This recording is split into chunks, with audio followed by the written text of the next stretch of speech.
Yeah, there I am. Cheers, boys. There he is. He's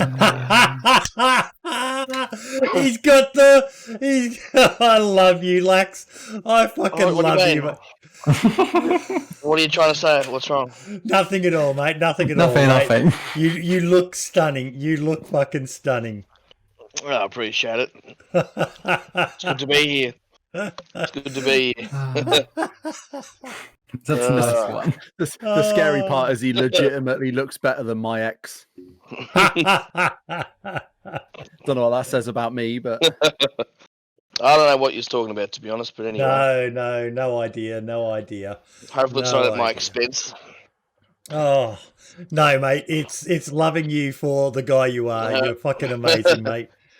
I've had Had a few drinks tonight.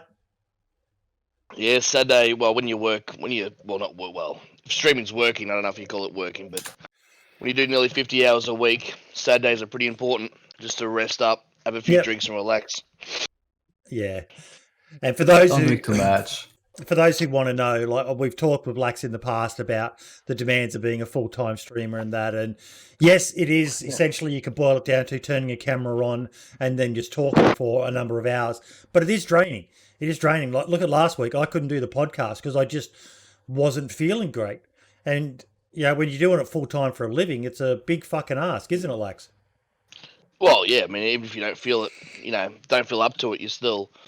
The reality is, I've got daughters to feed and whatnot, and it is a financial thing for me. So, yeah, it's a job. I mean, I love it though. You know what I mean? Like, thank God I love it. You know what I mean?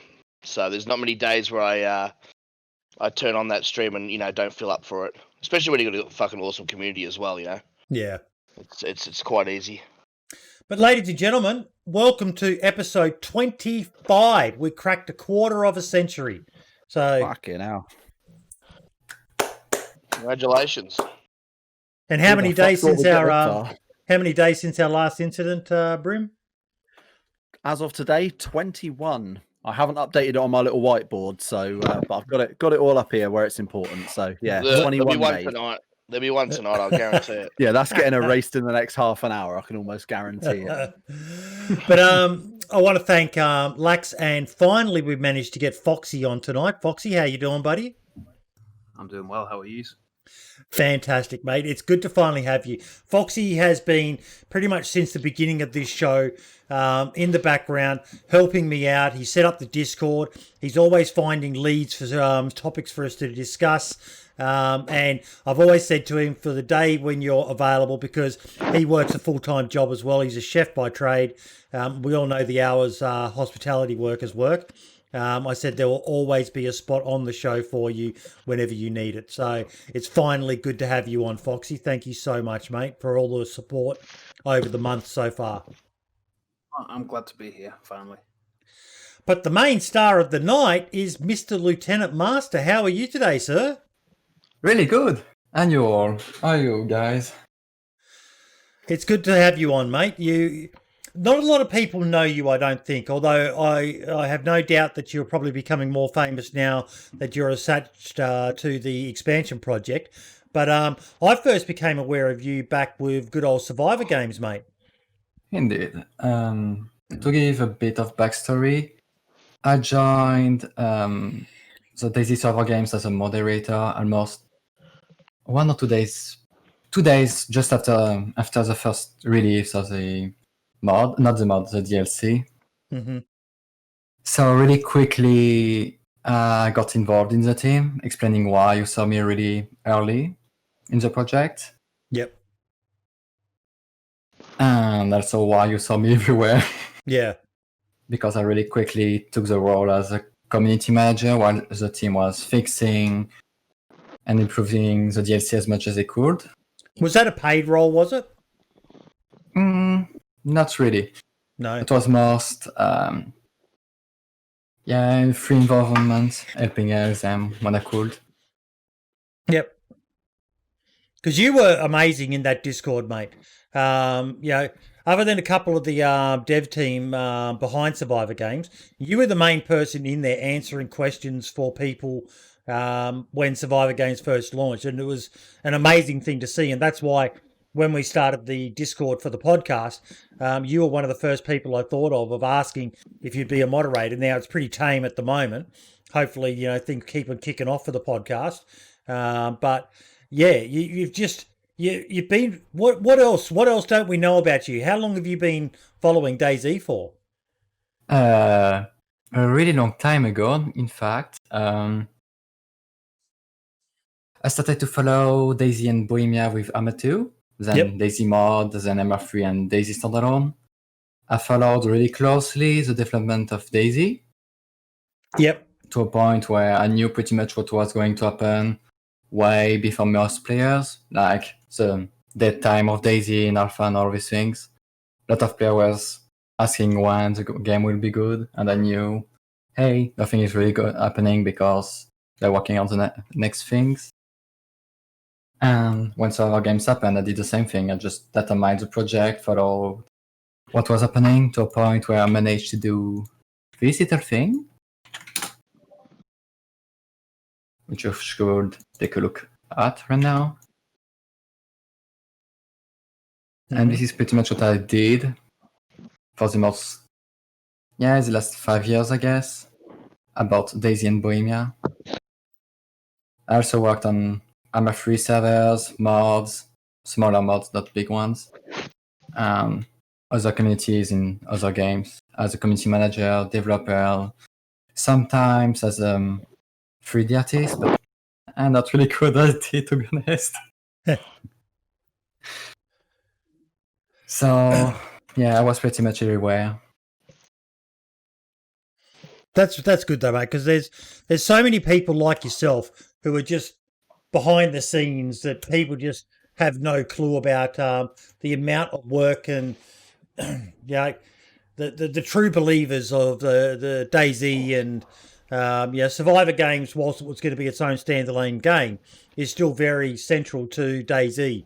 So it's great that there are people like yourself out there who are keeping the dream alive of DayZ. Like anyone else you can think of, Brim? Well, no, not really. No, I mean, like you say, there's quite a lot of people involved with with various different aspects of DayZ now, but there seems to be that core group of of people such as Lieutenant Master and the other expansion guys that are obviously doing quite a lot to further things, and especially when you think now with all the different mods there are for all the servers, you've got people working on those almost 24/7. It boggles the mind how much work and effort goes into these things and how little people realize how much work goes into it and how little sort of give back there seems to be, how little sort of praise for a lot of people there is at the moment. As Mondian's probably one I think of straight away. What were you going to say, Foxy? It confuses me how the dev team haven't picked up any of the modders, like as staff. Look at what they're doing for the game, and Bohemia could surely take some of them on as part of the dev team. Definitely. On this one, when you think about it, Samurai was a modder, so they did in the past, and I think they will in the future. Just when someone else come to ask for a job and have better qualifications or, a better backstory, this is how things happens usually. Yeah.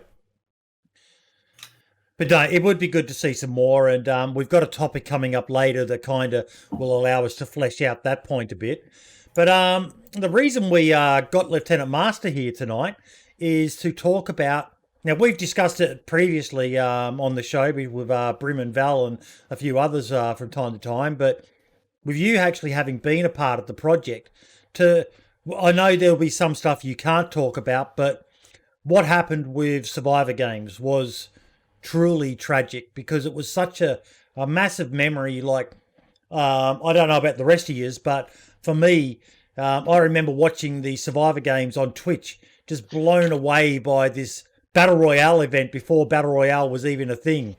That went for hours and had all these amazing characters in it and just so many funny events that you couldn't get from playing, Call of Duty or Battlefield or games like that. And it was just absolutely amazing. And then when Bohemia bought the rights to it. Everyone was excited, and then they released Survivor games. And I'll let you talk, Master, so you can fill us in on the backstory of what you can. Well, let's start by the beginning then. As you may have known, server games got released a year ago. At the very beginning, only 5,000 keys got released, I think, something like this at the very beginning. I was part of this first wave.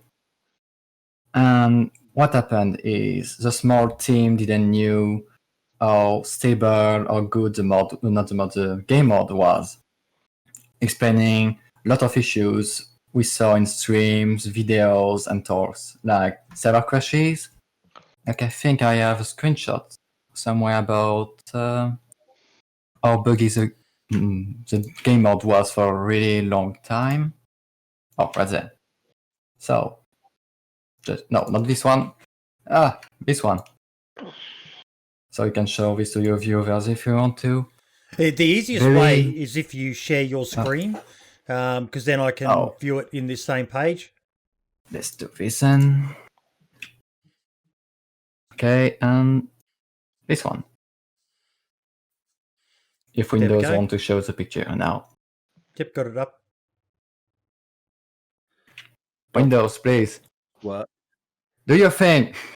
Wouldn't be an episode of our podcast if there wasn't some technical difficulty somewhere. Okay, so as you can see, crash. Okay, got back up. And this was at the end.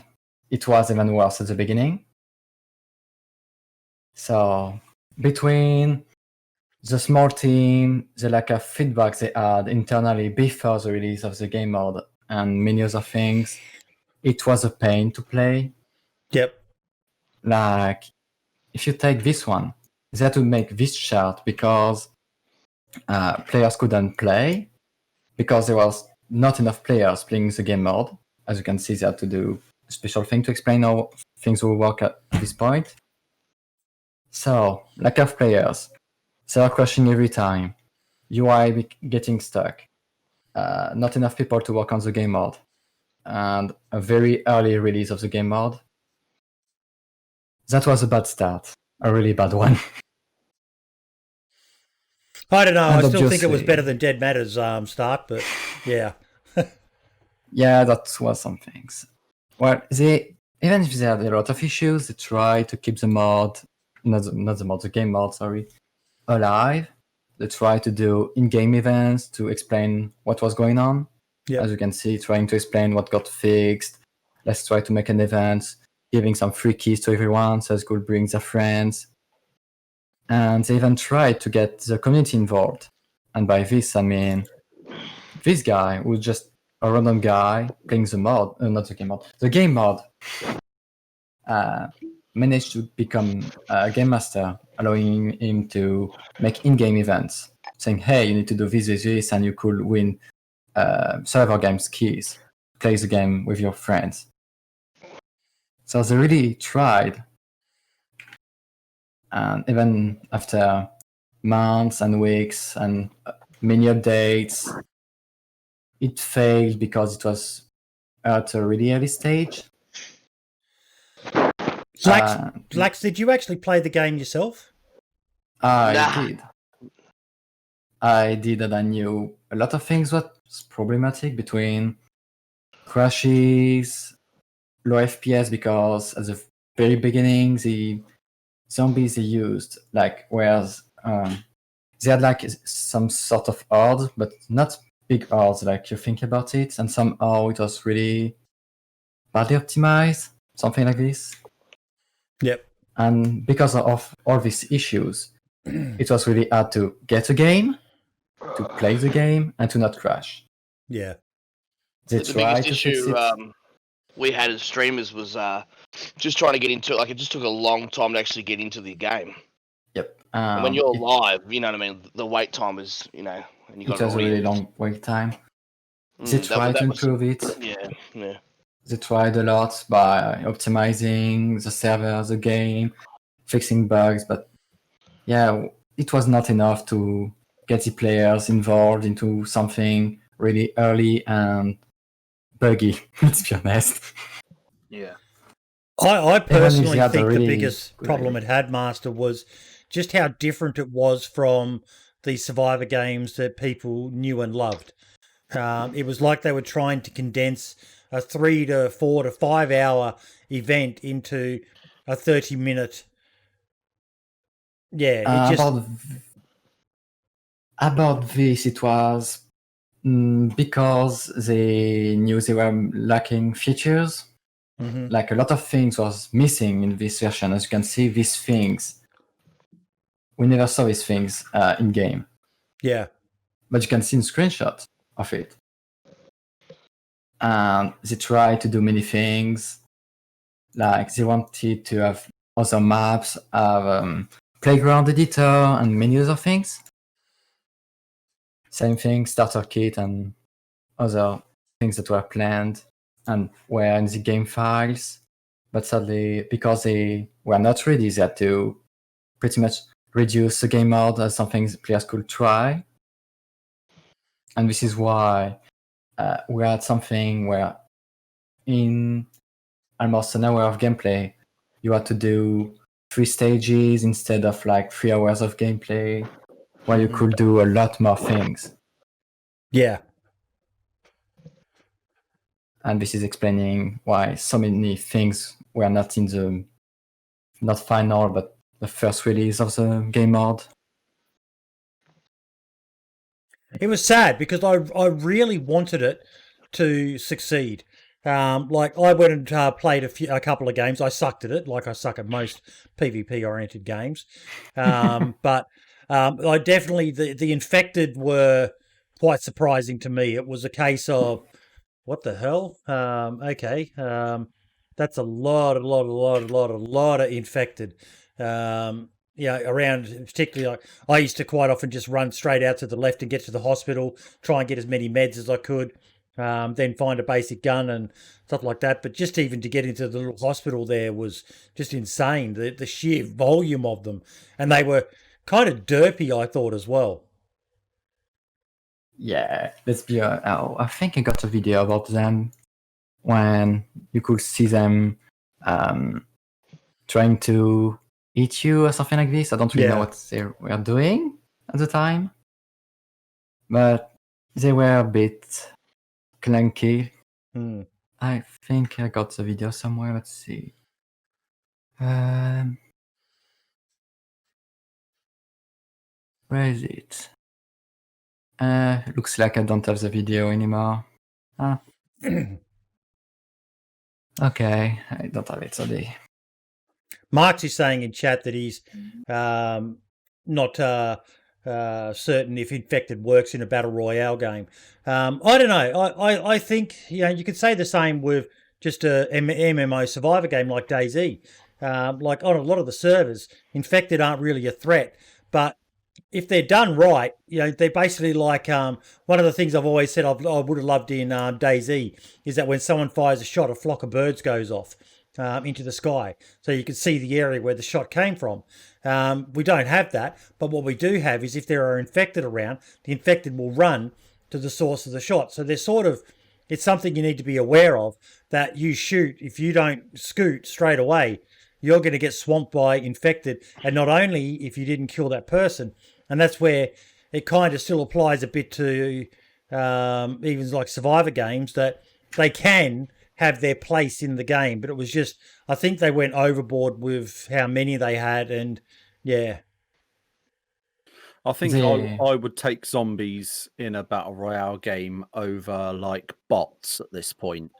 Like, I think it was Fortnite bought in some bots, and now I think PUBG's got bots and stuff. And I just think, I think there's just no need for it. Like, granted, if your player base has gone to shit and you've got, nowhere near the amount of people you really need playing the game, then you've got to fill the servers somehow and do something. But I think it's a bit unnecessary. I would definitely take the zombies in a battle royale game over bots any day. Tamena said it there as well that without these guys, DayZ would be nothing. Survivor games helped bring DayZ to the fore as well. On the flip side of that, it was massive in exposing this game that was starting to get a bit of a cult following, and then Brian Hicks and Soma and the rest of the crew behind Survivor Games just took it to the next level, and Bohemia bought it. So what's going to be happening with Survivor Games now, Lieutenant Master? Do you know anything about that? I know the team who worked on the project when it was public now work on different things. Like any developers will choose their path. Some of them will keep on the studio. Others will want to work on something else. Yep. So some of them left the company because, sometimes you want to have some fresh air, basically. Mm-hmm. While others are still working on Bohemia projects. Don't really know which one, but they're working on something. And I know they still have the IP, so they could keep working on it or reuse the IP for a future title or for something else. Because no one is allowed to use that IP. I've actually asked them about it. No, it's bought, so we can't do anything. Yeah, we can't use the word Survivor Games for any event in the future. You need to come up with a different name.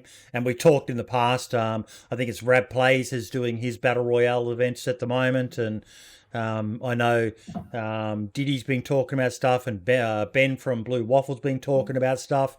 So, there's hopes for similar things, but sadly, and it really does make me sad, because Survivor Games was such a huge part of DayZ for me personally. Whenever the next Survivor Games came up, I was so excited. I'm still gutted that the last one, I think it was Series 7, never actually eventuated. But they decided not to, because DayZ Standalone couldn't do what they could. Could you imagine now, Foxy, what they could do with a Survivor Games with the way DayZ is now? Well, I know when modding first came out that somebody made one and it had like green blocks and it was a bit like PUBG-esque, and that was good. And I've been following what Keegan's doing with his Battle Royale. I've just signed up to the beta testing for that as well, because I want to give it a go, and because I enjoy games like that and Survivor Games. I was so if anyone's got a link for that, please post it in chat as well to sign up for the Battle Royale for Keegan as well. We promoted that in the past, but that's a good reminder. Carry on, Foxy. But when Survivor Games came out, I was so disappointed. It felt like they just shoved it into Severograd and was like, here, have some zombies, have a few guns. And that was it. It was nothing special. And it could have been something special like it used to be. Okay, Brim just did it. Yeah, got a link in his Discord, the DayZ Battle Royale Discord. Yep. So I just grabbed a quick invite there. Well, that's, to be fair, from what I remember Keegan saying when we had him on the podcast. Obviously, it's very early sort of process at the moment, but from what he was saying, he wants to achieve and what they've achieved so far, it's going to be really good. It will definitely be one to look out for. Yeah. The one saying the matchmaking issues really ruined it. Also, hosting them on potatoes is not a great idea. Mate, I do the podcast every week on a potato. What are you talking about? I'll say it was only you being ill last week that meant the old production value went up a couple of points, wasn't it? But I would really love to see it come back, because like I said, for me, it was such a big thing seeing all these guys. We've got new people now. Could you imagine a Survivor Games that had Lax, that had Benfruit, that had Uncle Ray, that had the Running Man, had Toprek, Minder. I know some of these guys got to play in the other ones, but usually through the guest invitations, because they were all fairly small. But could you imagine a Survivor Games now where you had, like, I still remember Moon and Ciao. They were probably the funniest of the original Survivor Games teams. But could you imagine if you had Lax teamed up with Ceramore or fucking Uncle Ray and running around being maniacs in the game, bringing their own style? Like, Lax, that would be... Did you ever watch any of the original Survivor Games, Lax? Nah, because I think I told you, because I used to work full time so much. Yeah. I only knew YouTube 2 years ago, man. Yeah. And Twitch 2 years ago, so... Yeah, you should watch this one. Yeah, I was full-time workaholic, so I missed all that. They do need a fucking... sorry about the language. They Nah. do need the ashes, like what you've been talking about. There's Yes. a lot of British DayZ streamers out there, but there's a shitload of Australian DayZ streamers out Yes. there now too. And some of them are There's something killing it. that could be pretty funny. Some who are Something killing it. that you could do. So that's something, in the future that would be lovely to see. Just need someone to get it going. Well, I think between Diddy and Ben from Blue Waffle, being able to put their resources together, Ben in particular, just the resources he's got access to, I definitely think, probably within the next 6 to 12 months, we'll definitely be seeing an Ashes. I'm not going to play in it. I'm just going to ask to be a commentator. I don't want to let the Aussies down again. I reckon you'd be the funniest, actually. I've never seen you shoot a weapon, honestly. I've watched you for 2.5 years. Yeah. It's a sight to behold. I still say that much. I'm still waiting. Like, every time I turn it on, I'm like itching for it. I've got a video. I've got a video, Max. I've got a video, Boydie the Bandit. I've done it. Yeah, you look back through some of my older videos. It's just I must be like 15 years old then. I haven't seen it. Jesus, I must be old. Oh God! But yeah, Master. Look, it's. I've got a meme somewhere. I'll see if I can find it. That I made for when we talked about DayZ.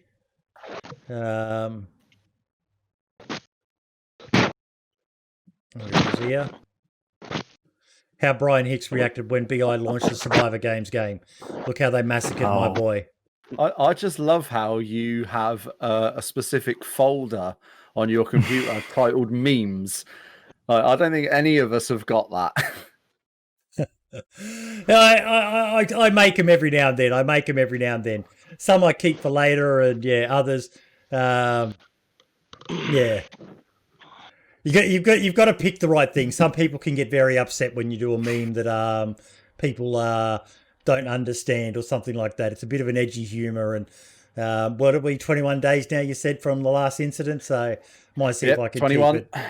keep it a little bit longer. But yeah, Lieutenant Master, is there anything else you can tell us about Survivor Games, mate? What do you think they should have done with it? Well, I know what they plan to do because first off, they were pretty much public about it, and they left a lot of things in game code. And what they planned to do was really great. Issue is it released too early. Yeah, and that's what killed the entire project. Yeah, the ideas they had planned for the game mode were really great. Between larger maps, allowing players to create their own maps, quote unquote, where the zones, what should be there, or to tweak everything, and to add a gamecaster thing, lobbies, and many other things like special zombies. They had a lot planned, and a lot of these ideas were already prototyped. But since they released too early, well... I did like what Mark's just wrote in chat. They should have added building to it. Would have been amazing. Fortnite. They planned to add building, all these things. It were planned. They did. Seriously. They planned to add building into Survivor Games. A lot of things were planned. That's They planned tools to create, casting things, lobbies, custom maps, custom rules inside the game mode. Yep. So you could build inside if you would like. A lot of things like this were planned. Wow. Even starter packs and playing as a zombie was an idea they wanted to do. You die and then you come back as a zombie. That would have been a novel little twist. Okay, I can dig that. When you die, the game's not over. You get to come back as an infected and try to fuck over whoever killed you, or just that would have been. Yeah, I see you nodding your head away there, Brim. Yeah, it seems like a very interesting idea. I would love to see that, but it sounds like they were trying to do too many things, and they were like picking things from like you say, becoming that zombie, picking infected from Call of Duty, and putting the base building in. They were like picking little things here and there to chuck in, thinking, that'll make it worth playing, but not actually, making it better, so to speak. Like we all know how much of a absolute pig's ear and ball ache that fucking game mode was. So, and it's a shame because it could have been, if they could have figured it out, it could have been something absolutely phenomenal. But So it seems like they were just like picking little bits and bobs here and thinking that'll be fun in theory, and unfortunately they weren't able to really get it going. Yeah, that big basket of ideas between even weapons. The team was already really small, and they were also working on new melee weapons. Yep. So, indeed, they had a lot of ideas. Some of them would probably die because, priorities and all these things. But the thing where they decided to work on these and these and these and this and prototype pretty much everything and then release the game mode not long after this probably didn't really help them. Yeah. Now, Foxy, you said you were disappointed with the way it released. What would you have done different? Not upmade it, just like the modders do it. Oh, really, because they should have just focused on. I know it was like a different team, wasn't it, who was developing it, but they could have just put that into DayZ and getting DayZ finished itself, because we're still not finished. We've still got a long way to go, and they could have just focused on that and left it on the back burner until the game was ready, instead of trying to bring it out too soon. About this, the team who worked on this project was people who really wanted to work on this and who worked on survival games even before the project started to be a thing as a hobby. So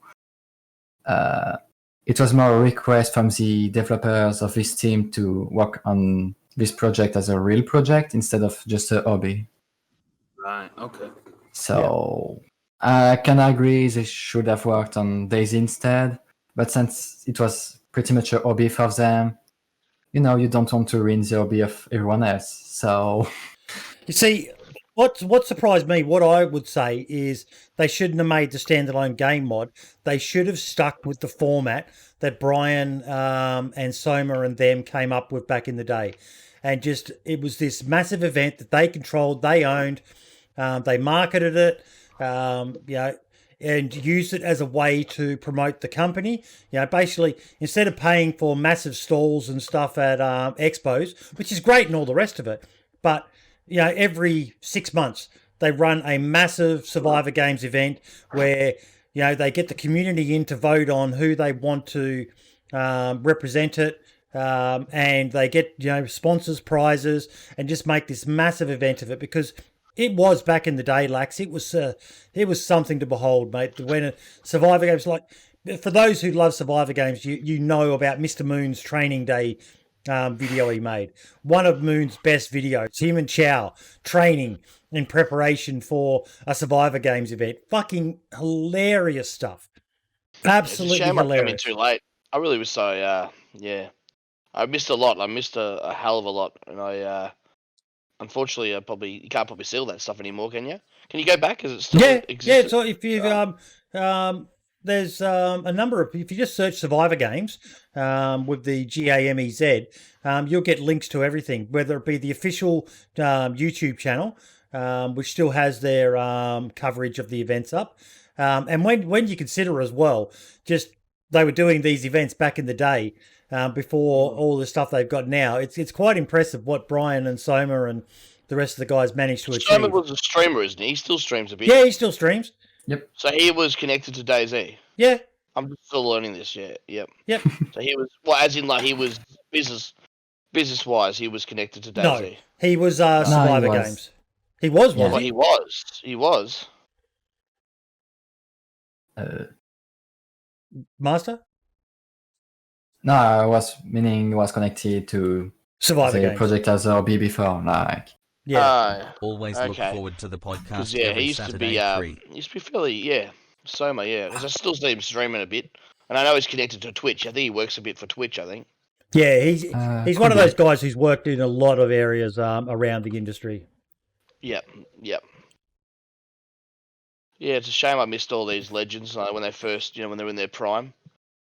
When I first started streaming, everyone was like, "You're Dr. Disrespect ripoff," and I'm like, "Who the fuck is Dr. Disrespect?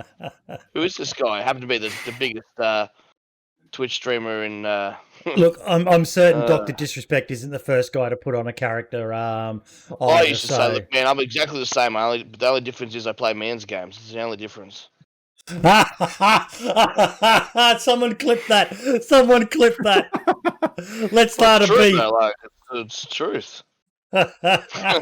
He plays children's games. Not my fault. Like, popular though, very good at what he does. I'm actually wondering, kind of diverging a bit here, but I'm wondering how long before Doc starts playing DayZ now that Shroud and Summit and imagine that'd be funny. Soon. Oh. Well, Let's hope soon. It's going to be an interesting one because obviously with him being permanently banned from Twitch, if I'm not mistaken, you cannot, as a Twitch streamer, you cannot stream and play with a permanently banned streamer. So the likes of Summit and people like that and Shroud, they could play DayZ off stream with the doc, but they wouldn't be able to stream live on Twitch at the same time. And he could easily, obviously, just stream to YouTube and play DayZ, but he'd have to run solo or with people who are not currently streaming on Twitch at that moment. So it almost seems like more work and more effort than it's worth putting in for that. Okay, now share it on Twitter, everyone, and tag Dr. Disrespect. Yeah. And Lax. How many days? Yeah. I don't care. I don't fucking if I care. Any publicity is good publicity. I don't give a shit. But yeah, it is a pity what happened with Survivor Games. It's such a amazing idea, and sadly, and it's not through want of trying. You know, having spoken to a couple of the people behind the actual devs and that, they really wanted it to succeed. You know, they would have been just as gutted, I think, as everyone else, but it wasn't meant to be. It wasn't meant to be, which is really, really sad. But the next topic on the agenda is, let me just scroll back up to it. Lax, did you watch that video I shared in the Australian Survivors Discord? No. That's a good start. 1,000 lashes over the dick with a wet bootlace right now, young man. But now I'm intrigued. There is a channel, and I know some people aren't a fan of him, but regardless of that, you know, he runs his own marketing agency for Twitch streamers. And he basically did 2 videos, and I shared both of them in the Discord. I tweeted them out as well. I did watch it, actually. You did? I did watch it. Yeah, is that the one where he's like, where somebody, for example, might offer you like $10,000, but they're actually gaining from it? And I actually did watch it. I actually did watch a bit of that. Good boy. Because there's so many now. Like Lax, just the other day, I saw probably the most I've ever seen you with, other than if you've been rated when I haven't been watching, but you had 500 people watching you play. Yeah. Get to that stage, not majority of the time. 450 I usually sort of peak at, but lately I've been getting to the 500s the last. It all depends on what night I'll get to the 500s. Yeah. Unless I got a raid, you know, from somebody, you know. But he basically has this video talking about the dangers of agencies and so on. And it was interesting, it's fucking scary. Like it's scary. I would. Oh yeah. Fuck the example Lax gave, you know, and the reason I shared it was there's a lot of people out there who are, you know, young Benfruit. The kid's 18 or 19 years old. Lax at least is a bit older. He's run businesses and that. So if someone whacks a contract in front of him, he's not probably just going to be signing up on the dotted line. Young Ben, I don't know much about young Ben. Being a younger guy, though, he may get a bit excited. And there's been plenty of examples of people who've been fucked over. And they said that money, they said the money first, like, oh shit, $5,000 a month? This is fantastic. But yeah. He gave an example in the video of, and he said he was on the other side of this contract, but a company went to an agency with a $100,000 contract for a streamer to promote their brand. What the company did was pocketed $90,000 and went to the streamer and said, we've got a $10,000 contract for you. Oh, by the way, we take 20% of your fee. So the company pocketed $92,000 and the streamer saw $8,000. And the streamer was ecstatic because that was big money for them. Little did they know, this is how much was actually on the table. And there's plenty of examples like that. So I don't want to spend too long talking about this one because it's a bit of a boring one. But Brims linked the video in the chat there. I'll try to remember to put a link to it in the description of the video as well. But definitely worth checking out the videos. For people that are starting to get to, Yes. to those levels. I think it's important. Because he did a part 2, which is how agencies will make you rich. And how a good agency, when you reach, and the numbers he actually said, Lax, are pretty much what you're at. When you're starting to get 400 to 600 concurrent viewers is when you need to start looking at getting yourself an agent or a manager or something like that. But never ever take a starter contract. He said, I'm sort of lucky. I've because of my past, you know what I mean? Like, I've got a lot of business. Well, that's all I ever used to do before I streamed. So yeah, I'm not. I wouldn't let anybody touch my money, to be honest. Yeah. But yeah, if you're starting out, folks, if you're a big channel and you're watching this, definitely please watch the video, do your research, and at the end of the day, if anyone puts a contract in front of you, call a lawyer. Get it reviewed. Yeah, usually it's too good to be true. That's the bottom line, though. And Scotty, for them, that's what you got to be careful. I think is it Judge Judy that says something like that as well, isn't it, on her TV show? If it sounds too good to be true, it probably is. Yes. They're always going to benefit more than you're ever going to benefit. I'll guarantee you that. I can kind of see how people fall into that trap though, because like for me, I've just recently this week got over 200 followers on my Twitch channel.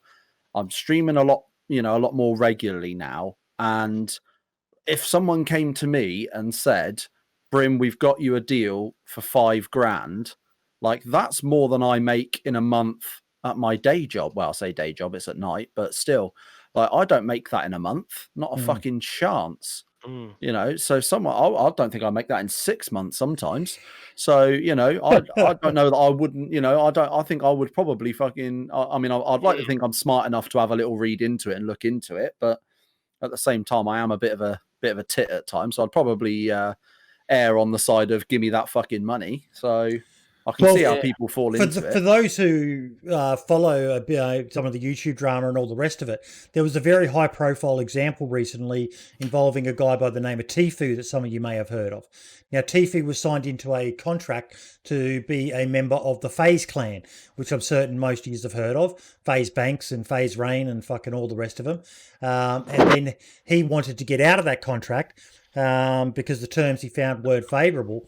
And some of the terms in there, I can't remember it off the top of my head, but some of the terms were pretty fucking wow.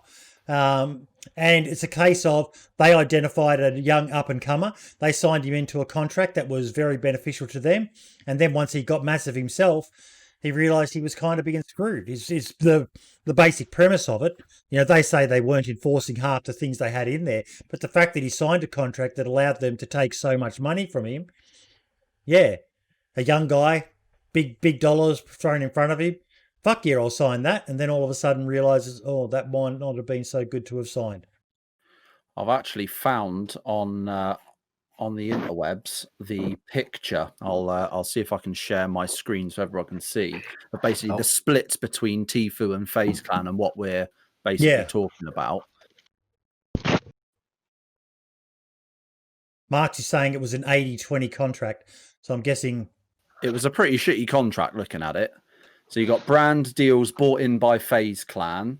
It was literally 80-20 split. So if FaZe bought in a deal, they'd take 80% of the any money or the cut of it, and Tfue would get 20. It was 50-50 for in-game stickers and merchandise stuff, but brand deals and appearance fees were 50-50. I mean, he got like prizes for tournaments. He got to keep 80%. So it's that, you know, that's not bad. But yeah, that brand deal was bought by FaZe Clan, that, you know, 80-20 split. And that was the main sort of thing I think that they were, it was sort of going over. He wasn't too happy with the with such a disparity in the percentages. Okay, I just want to sorry. I remember at the time of this going on, like FaZe said like the in-game stickers, the brand deals brought in by the gamer and the prizes, they didn't touch any of that stuff. But it was just the brand deals they brought in that they took a piece of, but they could at any time say, look, you owe us that money, 50% of that, 50% of that, 80% of that. and they could have been laughing all the way to the bank. So you can see where, when he's found out about it, why he was like, oh shit, but they hadn't actually taken anything at the time, I think. Now, I just want to quickly answer a question in chat there. Scotty has asked, in your guys' opinion, is it better to start streaming on YouTube or Twitch? Scotty, there's something a lot of people don't know, is that you can actually stream on all platforms if you are not an affiliate with Twitch. So my advice to you is start off streaming on everything. You can multi-stream to all the platforms. You can stream to Facebook, you can stream to YouTube, you can stream to Twitch, all at the same time. That will be the best way to go, especially if you've got a YouTube channel where you may, I don't know how many followers you've got, buddy. I apologize for that. But to start getting your name out there in the community, then you can make a more informed decision down the line as to whether you want to continue on YouTube or you want to continue on Twitch. At the moment, it is still Twitch is the big boy of the streaming community, but YouTube is hot on its heels. I think it's about 60 to 70% of the market is Twitch. Then you've got YouTube gaming, followed by Facebook gaming, and the others like DLive and that make up the remaining, handful of percentage points. But definitely keep an eye on YouTube. They are moving, but they're still leagues behind what Twitch has to offer. But to begin with, mate, until you sign an affiliate contract, you can stream on every platform at the same time. What about Mixer? Yeah, well. I think that will always be my all-time favourite tweet when Jakob was the community manager. Yes. When he had hold of that Twitter, when he roasted that fella. Oh my God. Poor boy needed emergency treatment for them burns, big time. That was good. That was good. But yeah, watch this space with YouTube. They're definitely working. They've got Doc over there now, not on a contract. He's just a normal streamer, but they've been signing up some big names, and they've got the money. Twitch is owned by Amazon Steel. That's why they've got the monopoly. Look, one thing you need to be aware of is one of the issues that Twitch has compared to YouTube. And this is, again, I know Marks will be happy for me to mention this guy's name, but Devin Nash has done videos talking about it. Now, Lax, one issue I have with you, I'm going to say it to you, you're on the show. Do more fucking YouTube. Well, it's easy to say that. You babysit my two daughters? No, get someone to do it for you, mate. Get someone to do it for you. What, the YouTube or the babysitting the daughters? No, the YouTube. Actually, it's worth it. Worth the divorce as well. Yeah, I don't really spend enough time with my wife as it is, to be honest. Like doing. No, but if you just download your VOD and get someone to do the editing for you, come up with some sort of arrangement, because the thing that people forget about is Twitch has. How does Twitch get promoted? Unless you're doing tweets or stuff like that, how are people going to find Laxhawthorn on Twitch? Unless you make the front page or they specifically go in looking for DayZ, people have to come to Twitch. Now, Twitch... Yeah, exactly. I mean, it's true. I mean, I've done YouTube. I mean, I have done YouTube, but yeah, it's been a while since I've done one. But it's it's something that it's obviously just due to lack of time and lack of when you do over 50 hours on Twitch, it doesn't leave much space to do anything else. I know it sounds simple, like I'm a person that if I want to go all in, I'll go all in. Like I don't want to do a half-assed YouTube fucking video that I could just put from Twitch. You know what I mean? I'd rather put in the time and effort to get it properly done, pay somebody even if I had to, which in the future I'm going to. Good. Anything I do, I can't do half-assed. It's just not in my because gene, I guess. So YouTube when I want to do it, I'll do it properly. YouTube has one massive advantage in that it's got a very clever algorithm which recommends content to you based on what you've been watching. Now, Twitch doesn't really do the same. Twitch you click on the game and it shows you people playing that game. Usually the bigger streamers at the top and the smaller ones right down the bottom. Whereas YouTube will recommend to you a video that might only have a few hundred watches on it based on a very complicated algorithm. So when it comes to marketing yourself, it is one of the best ways to do is to start doing regular. Yeah, it's probably one of the big secrets to the Running Man and Minder and Toprek success is they're regularly putting videos out there, uploading to their YouTube channel, usually 1 or 2 a week. And those videos are then driving traffic to their Twitch channel. Twitch has no social media. Yeah. I mean, as I said, like, it is something that I've been thinking about, and it's definitely something that I'm going to be doing the next 6 months. But it'd be more something that'd be a paid gig. I'd get somebody professional, like I think someone said Cooper, Mini Cooper. Yep. I would pay somebody to do it twice a week. $100, something like that. You know what I mean? Like for me personally, it's number one, I don't really have the profession to do it. My brother does. He does a lot of my, you probably know, Bordy. Yeah. All those intros and all that. He's extremely good, but he's a teacher. He's too busy. I would actually pay somebody to do my YouTube to do it properly instead of half-assed, I guess. But I'm nearly up to that. Financially, I'm nearly up to that step where I can sort of. Well, if anyone's interested, Lax might be looking for an editor, so feel free to send him your dick pics on Twitter. I think I searched for #1 pro DayZ gamer, found Lax. Esports ready, you found me? Yeah. I'm that good, I don't need YouTube. That's my comeback. But yeah, no, you're right though. No, I'm not disagreeing with what you're saying, that's for sure. So now we've got the next topic. Foxy. Let's talk how well the devs are bringing focus back to hardcore survival now. Yeah, it looks like I've not even played it yet. I'm holding out until they release it to stable, but what I've seen of 1.09, they seem to be doing a good job of it. It's looking good, isn't it? Yeah, like even just small bits, like they changed the spawning clothes back to a t-shirt and shorts. So obviously, if it's night and you spawn, you're going to be freezing straight away. And then you're going to struggle to survive from the start. Yeah, it's definitely a nice little adjustment, but you can see a lot of the other servers, with people, they'll just still change it. But I do, everyone knows how I feel about DayZ. The harder, the better. So it's definitely good for me. Definitely good for me. All we need now is broken bone. Yes. And not the buggy ones that you don't like, Foxy, from Medical Attention mod. I appreciate that mod for what it is, but it's just, I don't know. It's not the same, is it? He does a job until we'll get them officially.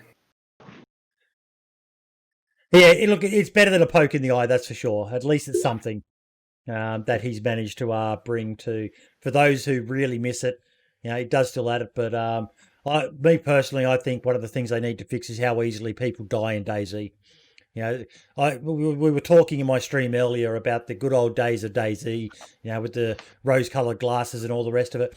But one of the things I miss is laying there uncon for up to 10 minutes, not knowing whether you were going to survive, not knowing whether you've been bandaged and, your mates who were in a gunfight with you and you're laying there bleeding, and now you just seem to die so easily, don't you, Lax?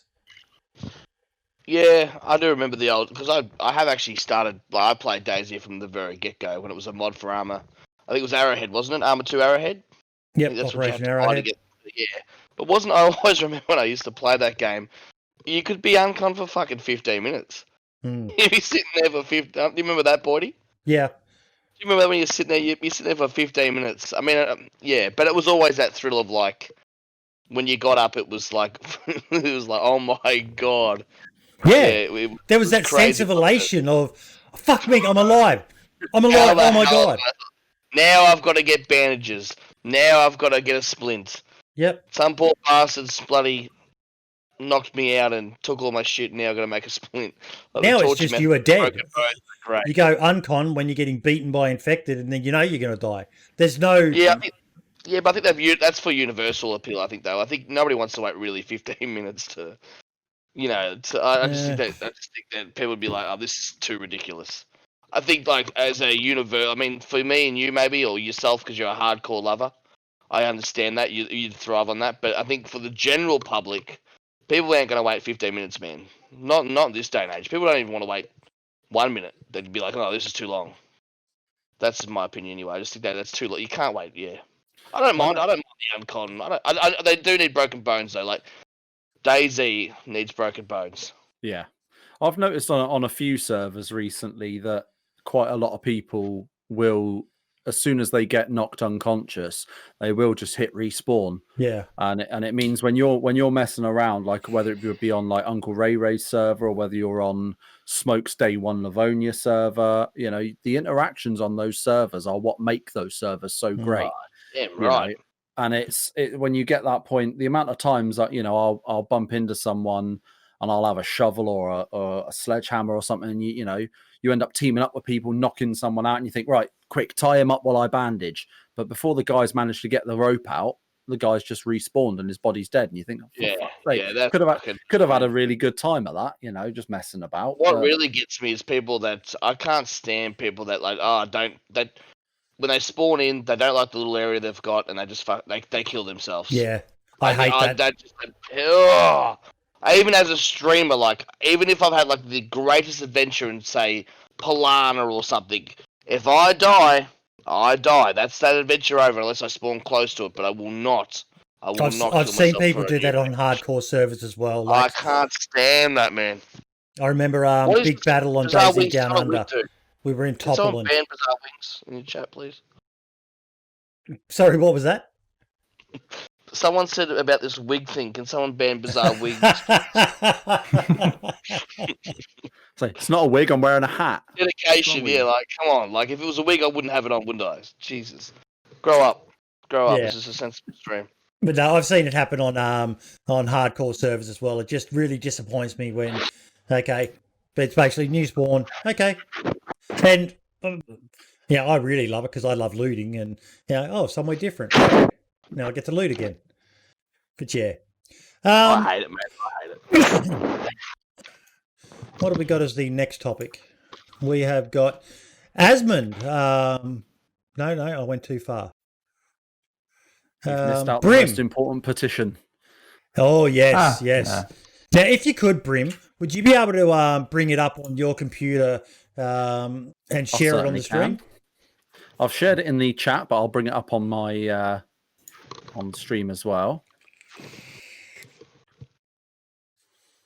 I've signed it. I went and signed this the minute you shared it, mate. Oh, I did as well. I was straight in there like swimwear. I was not having that.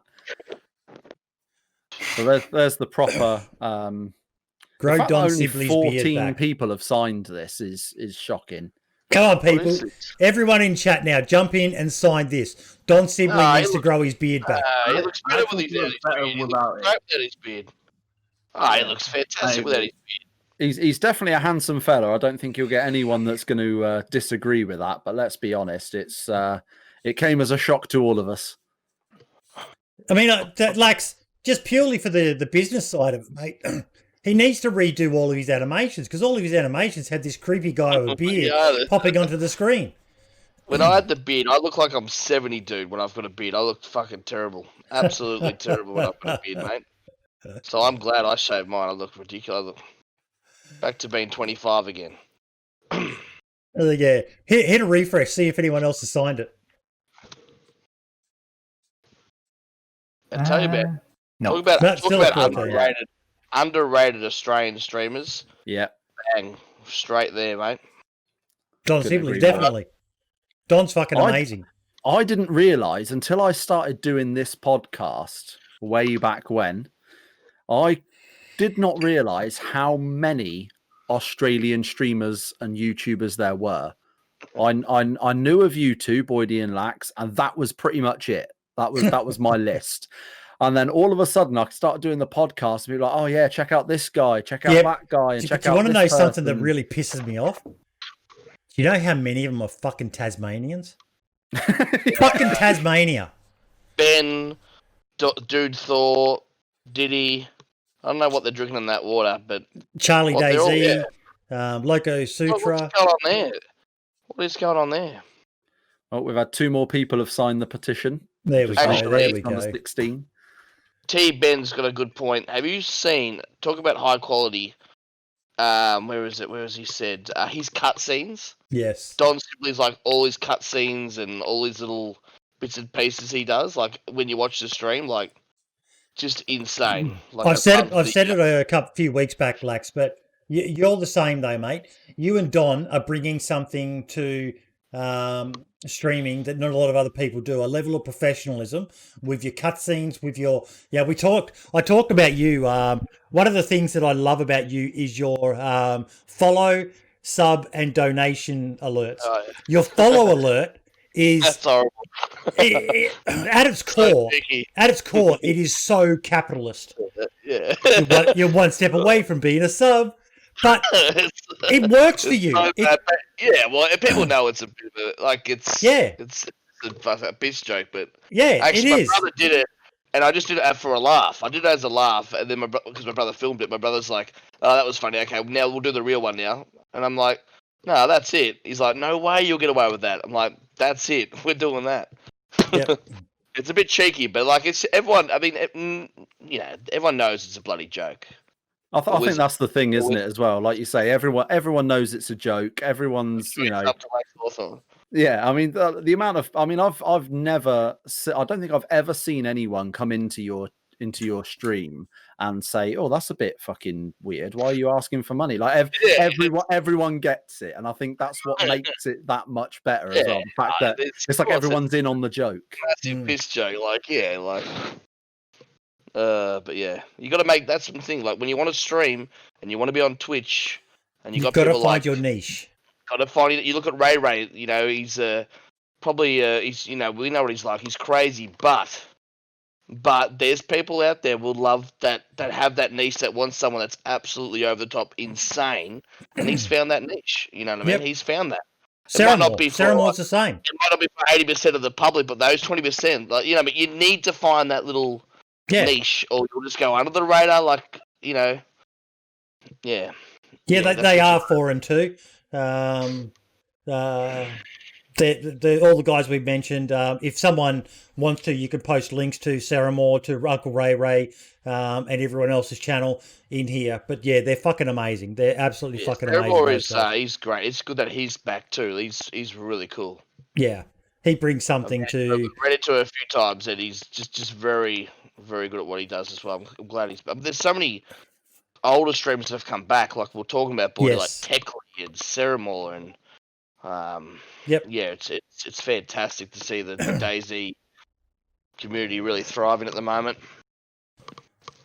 And Foxy, how is 1.09 progressing? We sort of touched on that before, though, didn't we?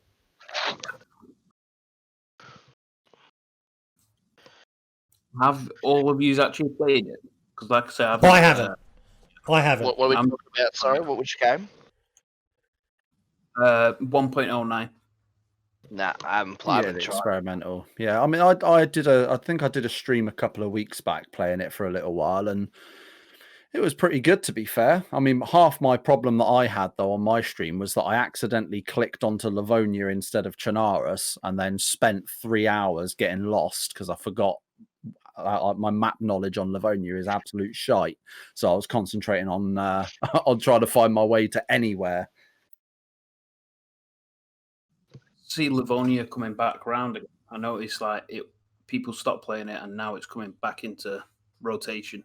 Yeah, I think Smoke must have played quite a big part in that. I would have thought, because his server's so popular now. It's pretty much 24/7 at full population, and with a queue of at least minimum 15 to 20 people waiting in a queue to get in. And I think it's definitely bringing Livonia back into the forefront again. I sat in it for half an hour last night in the 39. Just lucky. Well, it's smoked me a favour, so I'm pretty lucky with that part. It's part of the reason why I chose to put my server on Livonia. I've been craving it as well, and there's really no popular Livonia server that I can see here in Australia.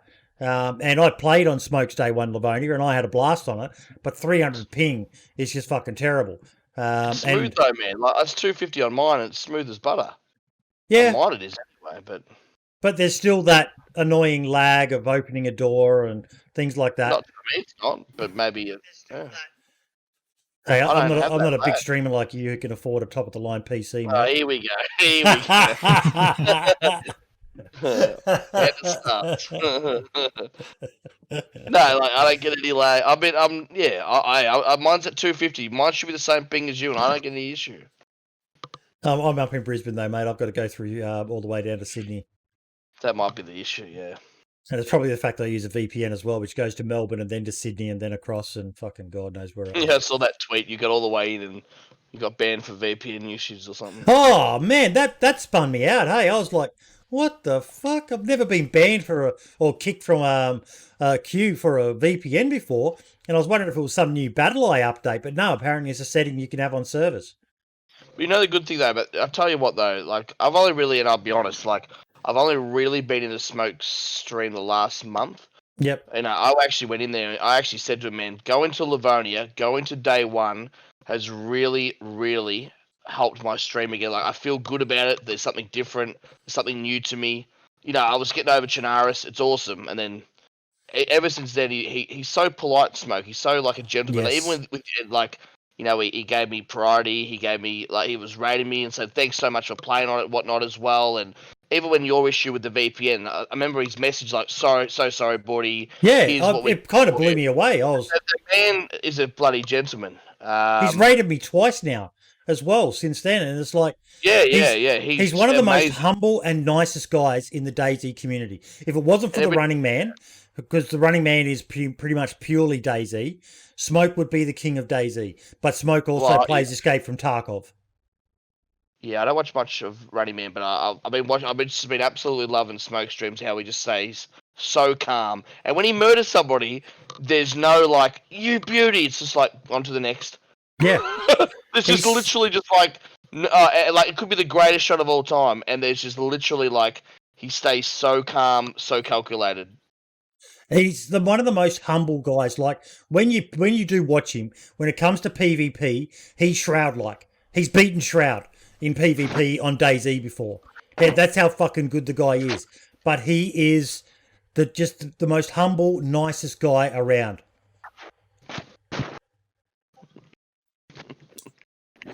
Lax getting trolled in chat. Yeah, Dickie and Kimmy, my mods, they're just common folk, to be honest. And as if you watch the spotlight, I like to call them peasants. If you watch the spotlight, well, I did with Lax, Dickie and Kimby were integral to Lax's success, and Lax cannot. And they let me know about it. Don't worry. They let me know about it. But no, but back to the point though, 1.09 is looking damn good, and I'm actually going to jump ahead a bit here, and I'm going to talk about the next topic, which was, one of the topics down the line a bit, which was about what someone mentioned, that we've had Shroud, we've had Summit 1G, we've had XQC playing, and these guys are all playing DayZ now. And they're bringing, there was 101,000 people watching DayZ today. I saw that's crazy. That's awesome. Absolutely awesome. I don't know about you guys, but I'm a little bit worried because we all remember the patch at Christmas with that terrible fucking inventory bug. I'm wondering what the likes of Sumrak and the rest of the team are thinking right now with, holy shit, DayZ's just got a whole new set of fresh eyes. Like, I don't know if there's a way to see the sales of DayZ, but just from watching Shroud play, the amount of people I've seen just typing in chat, fuck it, I'm going to buy the game. I've always been wondering about it. It looks fun. I'm going to buy it. So you've got to assume that sales of DayZ have gone up. Now, Masters, you're probably the best person to ask this, having been involved behind the scenes on a game, but that's going to put a lot of pressure on the dev team, hey? I think right now they're trying to push everything they can for this update just because of this. Every single bugs and every single glitch they will know from now on. They'll try to fix it as soon as they can. Just because of this, they need to hurry even more, I think. Just because of the stress. And I think we could maybe see... the flowchart of DayZ haven't changed a lot since yesterday, so we will maybe need to wait a bit more to see if anything happened because of the streams.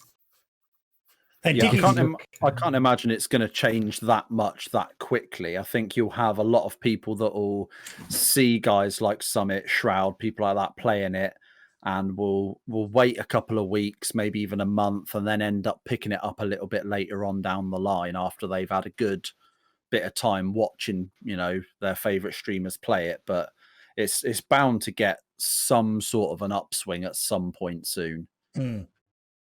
Interesting. But it's free, easy publicity for Bohemia. The Shroud effect. Shroud played it, Summit saw it, and like, oh yeah, Summit's. For those who don't know, Summit is an OG of DayZ. He won a Survivor Games back in the day, as Brian reminded me on Twitter today. But I can't remember the last time I heard of Summit playing it.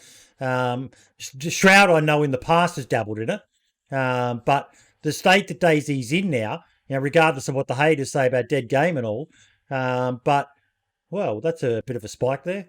But yeah, it's because Shroud and everyone else streamed this day. It can only be positive. It can only be positive them playing. Yeah, and for the exposure of the actual game itself and Bohemia, and even like you said, boy, like people that are streamers like myself and Taupe and Minder and Smoke and even Smoke, getting more people on eyes on Twitch with DayZ categories was fantastic. That's a big chart there, the one you're showing right now, Brim. This is the first time we had this many people watching DayZ on Twitch. 100,000. It was crazy. When I looked, I'm like, what is 100,000 watching DayZ? And DOJ's just said something in chat there, which is fantastic as well. That Shroud actually plays on a good server from what I've seen, and people are actually enjoying that gameplay. Shroud, like I said it a couple of weeks back, I was surprised because Shroud's more known for PvP, PUBG, Valorant, and games like that. But watching him, and one of the guys in chat here was actually, I don't know whether he's still in here, Odin Styles. He was the Aussie who was playing with Shroud today. And Shroud is playing DayZ the way it's kind of meant to be played, like you're playing it now, Lax. Bit of survival mixed with interaction. Fantastic. Not just running around killing everything. And that's why I went to one day, but it was like in the end, it just gets boring in the end. And I went to one day, I went to the day one server, and it's just changed my whole bloody outlook on DayZ and streaming all together. Yeah. It's just been amazing, just to mix it up. And your chat's loving it too, which is awesome. Yeah, everything's going extremely well, that's for sure. Yeah. But the good thing about Shroud, from what I've heard, it's been positive from those people that are watching that Shroud, and it's been positive news that they've said, they're having fun playing it, from what I've been told. Yeah, like Shroud's questioning some things, but he's only really saying stuff that you and I say, and Brim says, and Foxy says, and Lieutenant Master says, and everyone else says about DayZ, that it's a buggy, broken mess at times, but we love it for what it is. And he said when I was watching him, the first stream he did about a week ago, that if you're playing DayZ for PvP, you're playing the wrong game. DayZ's more than just a PvP run around and kill everyone. There are servers like the ones deathmatch server, but the majority of people go there to practice their PvP skills, not purely so much because they just want to keep on killing and killing and killing. What's Dicky saying there? The problem is they opened up modding before the game was truly finished. I love the game, but the modded servers ruin it for me. I mean, we're still waiting on Broken Limbs. Yeah, although I did hear or see a tweet or something that Adam said something about Broken Bones, and people were trying to tie it to... Foxy, were you involved in that discussion? Yeah. Yeah. It was with, I think he got a clip for us. Hold on, let me see. But 1.1 or 1.10, there was rumors of Broken Bones finally coming back. Yeah, so this one, let's find it. It was... I look forward to tripping over my own shoelaces and dying again. And Mark's is dead right there, Dickie, that if it wasn't for the modding, DayZ would still be wallowing at around about 3,000 to 4,000 player base. Would DayZ be still around without mods? That's the big question, right? If there was no modded servers, vanilla, would still anybody be playing this game at all? Would this be officially a dead game without modded servers? Found it. You found it? Sire Steel, I love the mods. I don't love all mods. Here's a clip, and on Twitch as well. Okay, let me open that up. We'll watch this. Ugh. So what's he saying here? Oh yeah, it's in the car. It's in the car. Do you wanna check the stats quickly? Wait, let me. Oh, there you go. Okay. Yeah, I can still do this, but in 110 I won't. Oh. What do you mean? Nothing. Jumping out of the car. That's good. Spoiling. What happened? I missed it. What happened? Sorry. He dives out of a car and he rolls on the ground and he says, I can still do this, but in 110 I can't. And I think he's playing with, is it Ariana? No, that was Helkiana. Oh, Helkiana, sorry. Helkiana, I'm sorry. I knew that and I've just completely forgot. Helkiana, Ariana. But she says, what do you mean? And he goes, nothing. And chat just blows up with broken bones and yeah. Shit just imploded, I think, at that point. I just love how people were coming into like his streams and just saying like having no idea who he is, but just like seeing it's a DayZ streamer and the word Namalsk in his name and just going and just sort of going, oh, this is obviously someone who knows a bit about DayZ. And then you just see as the chat's progressing and people are like piecing it together going, oh shit, this is actually Adam. And people are just losing their minds, not realizing they've been sat there for an hour watching him. And I just want to address what Dickie said in chat. Mate, we've said it 101 times. 1.0 was not 1.0. They jumped the gun. And totally agree with you 110% on that, mate. But then you open up the argument of should it only be 1.0 when there's choppers? Because for so many people, choppers are integral to DayZ. So they had to make a call. I understand the reasoning why, but I don't agree with it. To call it 1.0, which to me says a ready-to-go game. No, DayZ was not, and still not is, a ready-to-go game. But it's just fucking awesome, regardless of the state it's in. And nothing I'm like glad it. they fixed the expansion with, when you fall down and yes, fall damage. I'm glad. I had so many people come to my channel and they're like, "You're hacking. You're hacking." I'm like, "I'm hacking." That's what the expansion is at the moment. They're like, "This is this is bullshit. This game. This is absolute bullshit." This game. I'm like, "No, this is a bug at the moment." And then obviously that leads to like, "Oh my god, still you're joking." This is. And I'm glad it's fixed. Do you But I'll want tell a you, joke? it was fun. It was fun while it lasted. You could just jump from a building to escape, and I just wanted to know how many people went crying to servers asking to be comped when the expansion mod updated and they jumped out of choppers from 200 meters in the air.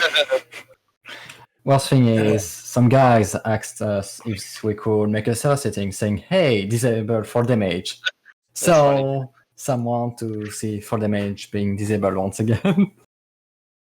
I did enjoy it while it lasted, I'm not going to lie. And I did enjoy watching other people enjoy it while it lasted. You'd be looking up at the skies in a helicopter, 16,000 feet in the air, just watch it, and you just see this little dot come down, fully geared guy just drop down and start shooting you. Oh, it was fantastic. It was just I watched you do it, Lax. I watched you do it at the Electro Church. I used to go up on helicopters, go into bases, but drop down from like 1,600 meters with the gun. Look, it was fun while it lasted. It made for some interesting gameplays. Like I remember on Fubar's server doing a chopper flight to a drop, and the three guys in the chopper with me all dropped out, and it was the coolest thing to watch. Totally ridiculous, but it was cool. It was, it's something we'll look back on in 6 months from now and remember when you could jump out of choppers and just land on the ground and then shoot instantly. I think you can still kind of do it to a degree if you're playing on a server that's got trader safe zones. If you hover over, I think you'll enter the safe zone before you hit the ground. So theoretically, you'll still be able to do it, but it's going to be very situational. And it's going to be something that's going to save you, 5 seconds of time out of your day before your pilot can land. So, Dickie's just asked a question there. Aren't you concerned that the expansion mod team were able to bring in choppers before the official dev team? It shows what can only be described as incompetence or lack of effort by the dev team. Jacob Mango in chat, Dickie, is one of the guys who was integral to the helicopters in... the expansion mod. Now, from my understanding, even Jacob would say that if the dev team do choppers, they'll be at a level above what they've managed to do with the access they've got. But yeah, it does a little, but at the same time, I think there's more important things to be addressed than helicopters in the game, in the vanilla game. I think, didn't the dev team say they weren't planning on bringing in choppers to the base game anyway? Yes, they did. So, to be fair, I think this is just another example of modders doing something that the developers either couldn't or didn't want to do, and actually giving the community something that we actually want. What makes me think it'll be better, Dickie, is Sumrak. What Sumrak has apparently said about it. I think it was in the Yakub podcast, wasn't it, Brim, where he actually said about the helicopters, and that Sumrak said to him, look, we could do it, but it's a lot of work, and essentially what they've got is just a skeleton version of a chopper for them to bring in proper chopper physics like you see in Armour. But yeah, I do agree on the vehicles. But a lot of the issues with vehicles, Dickie, you need to remember, are more about the server that the vehicles are on than the vehicles themselves. Now, Lax, you got to drive vehicles on the day one Livonia server. How were they? On the day one server? Yeah. Have I? Oh, yeah, I drove a bus. They were okay. They weren't smooth. And you got that red car going as well, the time you, the crazy Russian guy, and you drove off and... no, it seemed all right. I mean, remember I got 250 ping, but from what I could say, it wasn't smooth. Like, it wasn't like if I was playing any kind of racing car, you know what I mean, game, it wasn't like that. But it was still a little bit laggy, if that makes sense. It jumped from time to time. Yeah, but that's more probably related to the ping. Now, by the ping, overall, it was quite smooth. Honestly, I didn't have any issue. But that might be with the lack, you know, how the lack of bases as well. Like, yes, there's no bases in the server as well, which I think it's. I mean, I love. That's just where I was about to go. Like, if you play on 1SK or Trump's Wall, these servers that have these mega bases with tons of loot, then the vehicles they're all in Electro, shit. and they're all these big cities. It just ruins the server. It's terrible with vehicles when you've got. Especially, you know, with bases and whatnot, it really slows down the server performance. Fuck bases. The only vehicles I want are bikes. That's it. Yeah. Hold that thought, Foxy. We're going to get to that point very, very shortly. We'll find out just how much Jacob is willing to tell us of what he's got. But, okay, what's Foxy just shared there? The DayZ viewers... peak viewers 105,104. That's crazy. That's awesome. Wowza. There's nothing but positive. Anybody that says, "Oh, that's not a good thing," that these big stages is cooked. They're all cooked in the head. There's nothing but a positive thing that these guys are. I can't see it unless they're like really dishing the game or saying real bad things about the game. And Dickie, I can't answer that one, mate. Maybe Jacob or Daone, who are modders, would be able to answer it. But that is a valid point. The only thing I can say in DayZ's defense is there aren't too many games that have a map the size of DayZ, which I'm sure brings its own challenges to almost every aspect of the game. I know that sounds like I'm defending them, but no, I do admit that the cars aren't perfect. They're far from it, but they're a lot better than they've ever been in the past. But yeah. I think a 70 pop is good too, like having it not 100 pop. Yes. I don't think DayZ is 100% with 100 pop, to be honest. No. I know it's sad to say that, but I think a 70 pop, it does seem to be a massive difference between how the server reacts and how it sort of functions. Now, this is a topic that when Lax said he was available, I was so glad we had. Random betrayals in DayZ. Now, the way I see it is that sort of stuff is what makes DayZ unique. You play PUBG, you play Armour, you expect to die. DayZ, though, brings a whole new ball game that allows for, especially the psychos like Lax, to make a death more memorable than just a "you are dead" screen. What do you think, Lax? Though. Yeah. I just saw you a couple of days ago kill two brothers. Or kill one and try to kill the other one and fail miserably. Well, they told me to put the whole. Well, I didn't want to kill these two brothers, but that was you probably just saw the bit that I killed him. It was going on for an hour. These two kids would tell me to, oh, you put on this, put on that, put on that. So I did. I put on the clothing they told me to do, and then till in the end, they told me I'll put on this poncho, and I just lost it and end up killing. They're probably the younger brother's probably lifelong dream was to get to play with the great Laxhawthorn. And he finally achieved that dream, and then you killed his brother right in front of him. That kid's in therapy now, Lax. Nah.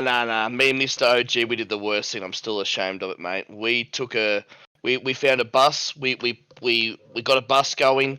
We took 15 players to the end of the map of Livonia and shot them all down. Absolutely. And one of them, it was like a horror movie, mate. Two of them managed to escape, and there's just me running in the woods, shooting him down. It was just like, and after I did it, I felt, even myself, I just felt like, I felt sick. And then Mr. OG's like, the next night I watch him streaming, he's back on the bus going, all right, we're going to see if we can do this again, guys. I'm like, mate, this. But that sounds like it would make the perfect YouTube video as well. I was thinking exactly the same. It was amazing, like when people are slowly getting murdered. But it's like I think the betrayal's good, betrayal's fine, but give the people that are getting betrayed an interaction they're never going to forget. It's very easy to murder people, but it's not too easy to give people a good old-fashioned betrayal, like this.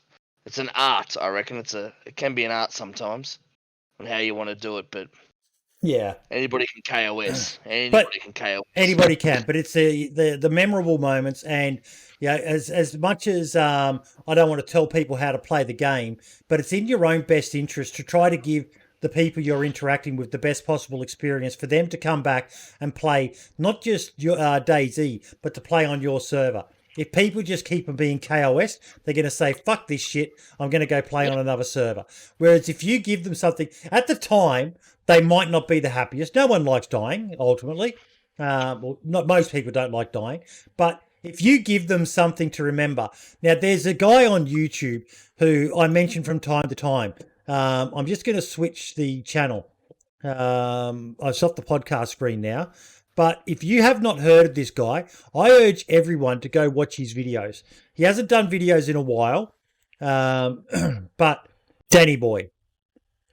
Danny Boy is one of the gods. I haven't heard about this guy. A lot of people say that about this. I've never heard of him, but a lot of people have told me about this guy.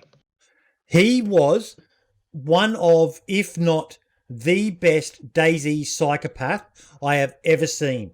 I like to think that I'm good at judging a person's character. If I had met Danny before I get to know him, I did a spotlight interview with him, but I'm not going to spoil it too much. But what he does with people, I guarantee you, every single person who has met Danny Boy in game remembers the way that their interaction ended with him. He is fucking brilliant. Every server needs a Danny Boy. Needs someone like this. Needs someone like the other guy who I mention a lot as well is an Aussie who's now living in the US, the Lonely Bandit. Oh, wrong link. Subscriptions. Right, there we go. The Lonely Bandit was brilliant. He wasn't funny so much as he was a mean motherfucker. And if you got robbed by the Lonely Bandit, you knew you had been robbed by the Lonely Bandit. These two guys are fucking next level. And if you're sitting there thinking DayZ sounds a bit, or DayZ's getting a bit boring, mix up your playstyle. Look what you're doing now, Lax. You've changed your playstyle. Yeah. You're playing completely different. And you're loving it again. You switched to a different map. Livonia, and you're loving it. Yep. Well, I had to leave. I left two of my main servers because it was just getting too repetitive. And I don't want to be ever a streamer that's ever looked on been doing the same shit. I guess I'm always trying to mix it up. So hence the reason I went to Livonia, and I've had my best interactions probably ever since I've been a streamer in Livonia. which I would never have thought going on a fairly, not a hardcore server, but a fairly hardcore server. It's based on survival and whatnot. Would I'd get my best interactions, but yeah, it's crazy. What about you, Absolutely Foxy? I've been playing a lot of Day One myself, actually, and I've been enjoying what I'm there. Like I've said plenty of times, base building DayZ for me, it ruins it. Like everyone just sits in the bases, counting their ammo. Yeah. Playing Tetris in the tents. You don't get to interact with anyone. Whereas you go to Day One, there's 80 people running around top lane trying to kill each other. Do you get to play much Lieutenant Master? Since I joined the expansion team, not really, to be honest. I'll be honest with this one. I haven't played to the game or almost any game at all in 3 months now because of expansion. Yep. But before, played a lot of DayZ and other games. Yeah, base building is not a good point in this game, in my opinion, because we're losing a lot of interaction. Base building needs mods to be really balanced, to be fun. Yeah. Vanilla base building is really bad, even though they've tried fixing it and making it better. It would never be worthwhile to build a base on a vanilla server, in my opinion. It needs a lot of work to make vanilla base building something really good for the interaction and many things. Yeah, I mean, I agree with what Lieutenant Master said. Like you say, you need mods to make the vanilla base building actually worth doing. Because I love building bases, but it's just one of those things where if you're, like you say, if you're doing it on a vanilla server, it's so ball ache that it's almost, it's like it's not worth it. Foxy, can you share your channel in the chat as well for Scotty? I need to update the podcast link to include yourself as well, and Ben and Daone and everyone else's info in there. But yeah, no, it's personally, I think the randomness of DayZ, more people need to look into it. Like, it always annoys me when people say, "But isn't DayZ boring?" I always want to just shoot back at them and say, "No, you're fucking boring. If you find DayZ boring, you are the most boring fucking person who needs your hand held and told by the game what to do." You know, so many people, when I was in Shroud's chat, I used my Twitch Prime sub on him just so I could answer questions for people. And people, the most common question is, "So what are you meant to do in this game?"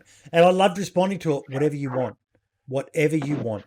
Essentially, the game is about surviving, but it's up to you how you survive. Hey, Lax, you can be a nice guy, you can be a bad guy, you can just do whatever the fuck you want.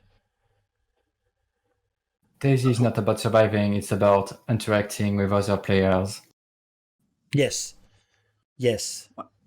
When I first started playing DayZ, it was like 0.60, I think. I'm fairly new to DayZ, let's say. That's still new compared to you. You've been around forever. But I started playing on the village server, and for you that don't know, that is literally a vanilla server set up by Renee, Barely Infected. It was the best experience I've ever had.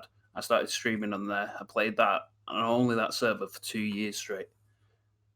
And I had the best time I've had in DayZ on there. Then modding came out.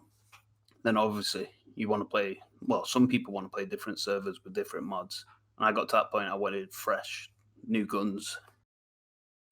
So I swapped to modding, and now I'm struggling to find a server I like. So I think in 1.09, I might be going back to vanilla, maybe. Yep. You're back, Lax.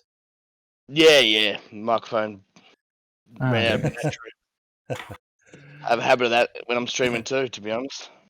But yeah, look, all I can say to people is, don't be afraid to try something different. Like, it's something that I need to do a bit myself. Like, for those of you who watched my DayZ the Bandit video, some of my favourite comments from people were they loved seeing me do something that I don't normally do, and just how excited I got at actually doing a Bandit thing.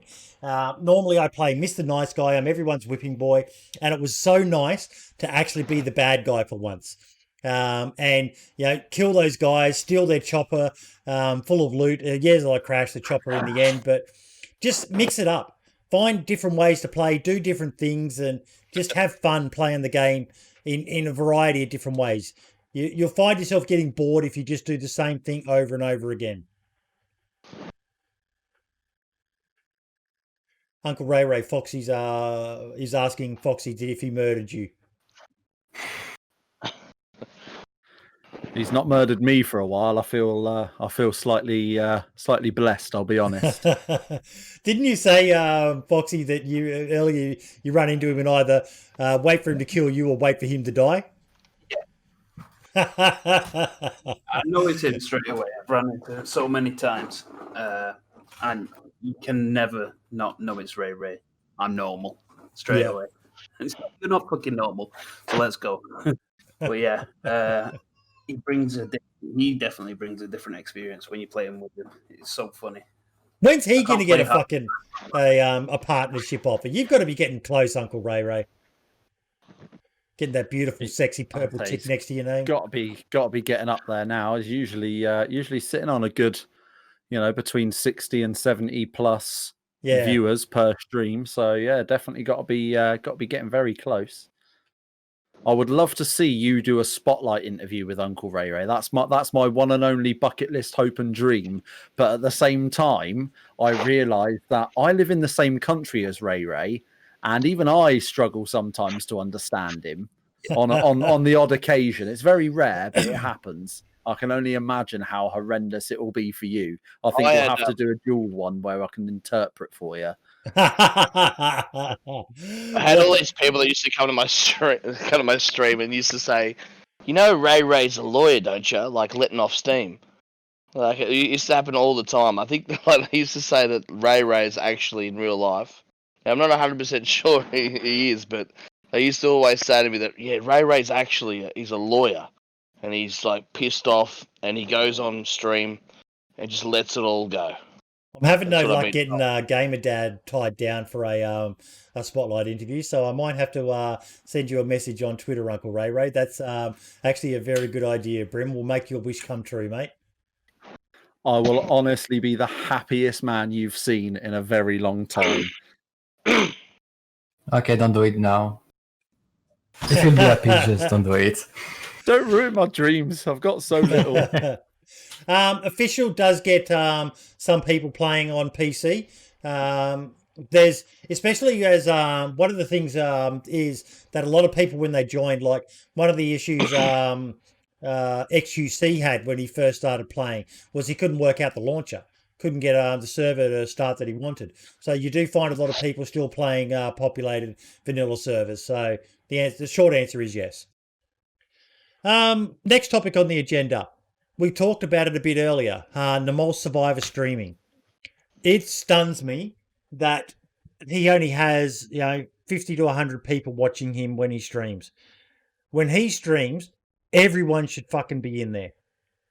Because who's this? Sorry, Namol Survivor. Adam, the guy. Now, Lax, that's exactly why I'm bringing this up. You don't know who Namol Survivor is, do you? No, he is. Do you know who Sumrak is? Sorry. Do you know who Adam Franco is? No. Do you know who the lead dev of DayZ is? Sorry? Do you know who the lead dev of DayZ is?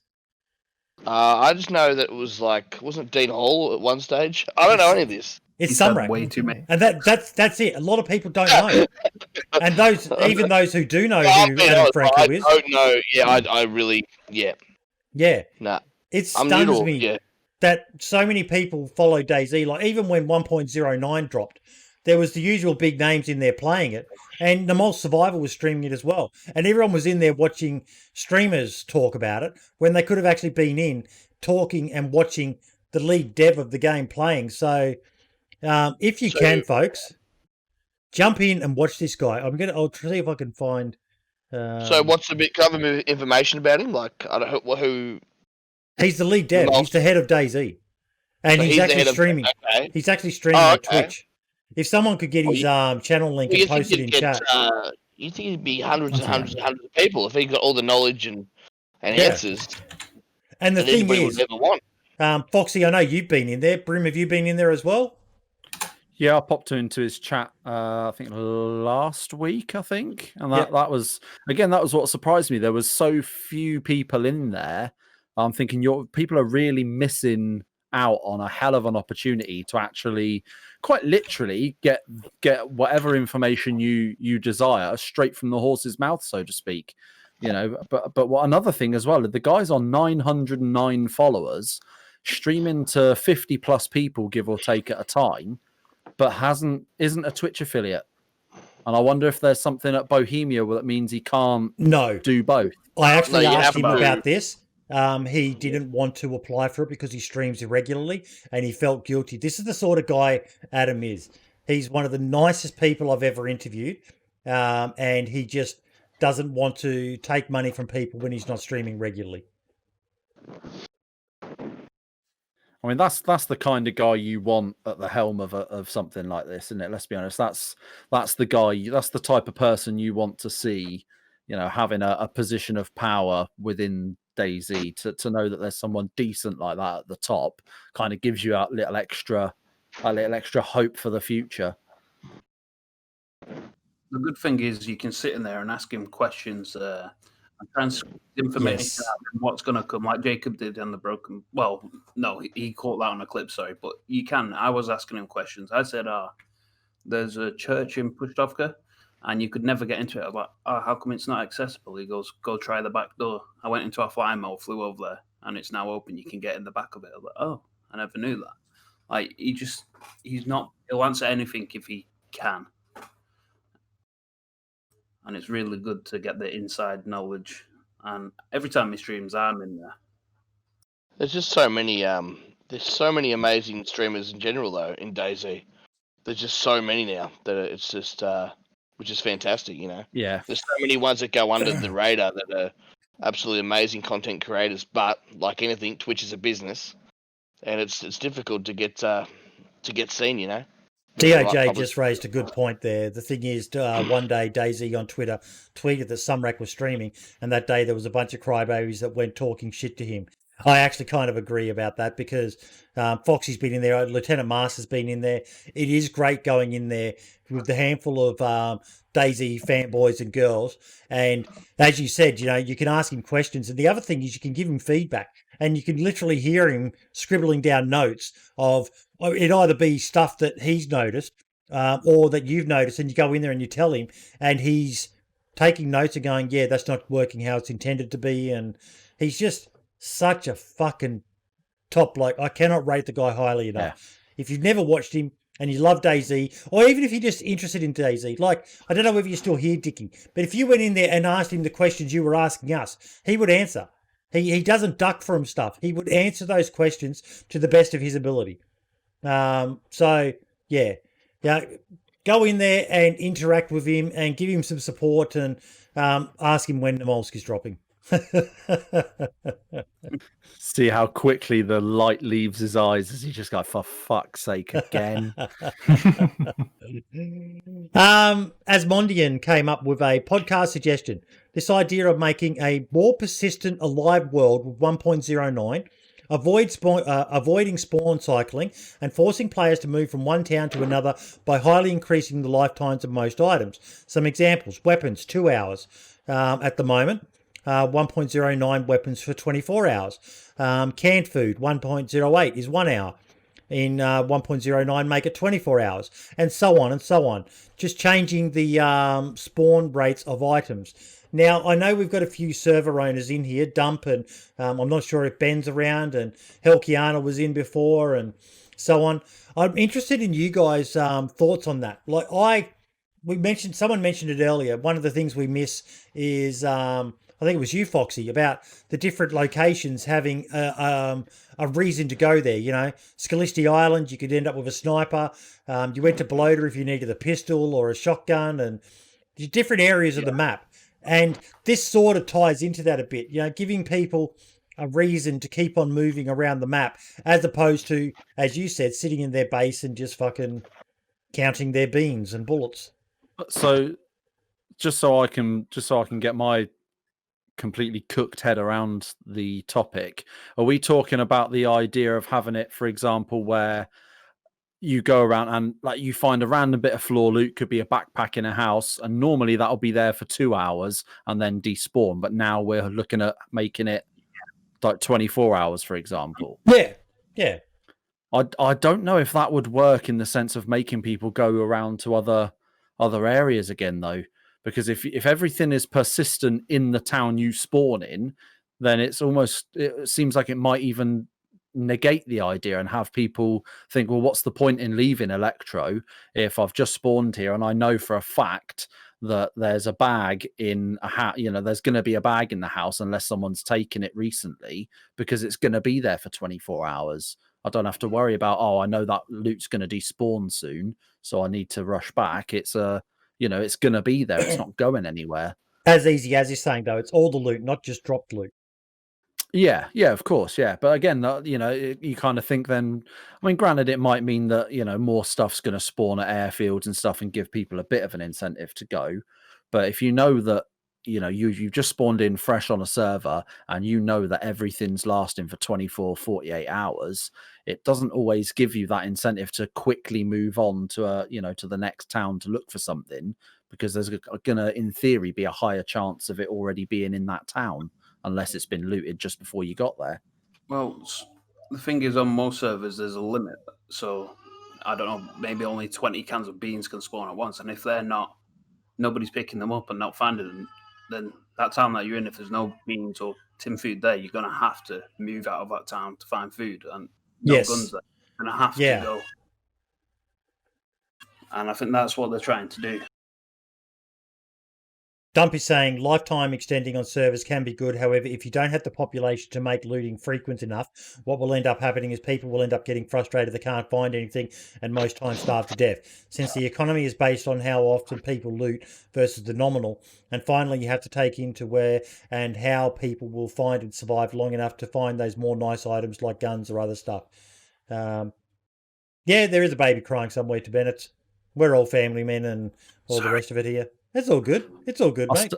I stubbed my toe and had a bit of an emotional response. But look, I definitely think it's an idea worth exploring on some servers.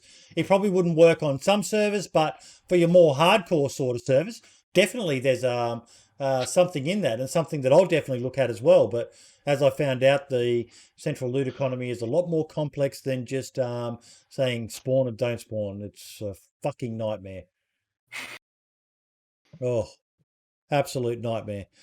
Okay, Jacob put a tweet out on Twitter. Who knew rewriting NetSync for vehicles was so hard? 100% unrelated. Bikes, proper 2 wheels balancing are in a working state in the internal version of DayZ expansion. We'll share a video on the official account when I have no idea what MP testing means, shows that they are nearly finished. Lieutenant Masters.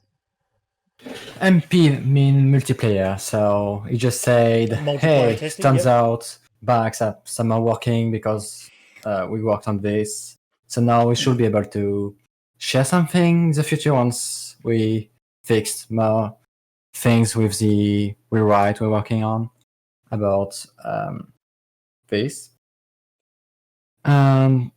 I don't know if we have anything about it being shared, like a video or screenshot somewhere. Let me just see. No, we got anything. But are we talking motorbikes or push bikes or both? Motorbikes, quads, things like this. Ooh. I've seen the quad bikes before. as well. Sorry, what? See you, Bandit. Take it easy, mate. Someone give PC Bandit a shout out as well, please. He's been doing really well streaming lately, and deserves a bit more appreciation. Yeah, he's good. He's one of my mods. He's highly recommend. Highly recommend. Thank you, Brim. A voice for radio. Yeah, definitely go in and watch him. He's got a very good style. As the name says, he's a bit bandity, but that adds for an interesting stream, in my opinion. Not everyone wants to watch some old dickhead fucking boomer walk around explaining how to make a bow drill using a piece of bark and a stick, which Lux now knows how to do, which blew me away, mate. I was so... You remember my comments in your chat? Look at my little boy. He's all grown up now. You'd be proud of me. Everyone doubted me that I wouldn't survive that little interaction. And then I drove past that Russian. Yes. That was a great little interaction. That I'm loving it. Day one, best serve I've been on for a long time, mate. Oh, give me some time, mate. Give me some time. I'll see what I can do with Dean's Beans for you. Good. But no, definitely exciting stuff to see a motorbike slash. It'd be interesting to see if bicycles were on the cards as well. Are you able to say that, Lieutenant Master? I don't think we will do bicycle, but well, if you have the physics for dirt bike or thing like this, yep, pretty much any modders will be able to do it. You just need to tweak something else there, do a bit of coding, but since majority of the code and the paint will be already done, it's something that could be done. You smart ass, Lax. Where are the day one servers located? Lax writes fucking DayZ launcher, mate. Oh, Canada. They're in Canada. They're in Canada. Gary's coming through with the clutch there. But yeah, no, I'm very excited, and I can't wait for seeing a clip of it, because that's something that a lot of people have been looking forward to. The question I have for you, Lieutenant Master, is I remember, I think it was Brian talking about the complexities of motorbikes, and that basically because they can go almost anywhere, it's going to be an absolute nightmare at first because of the layout of the map. The whole map will almost need a redesign.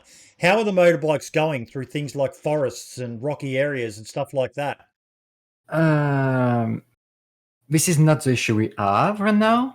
Yep. I'm just going to share a screenshot so you really understand by what's really wrong.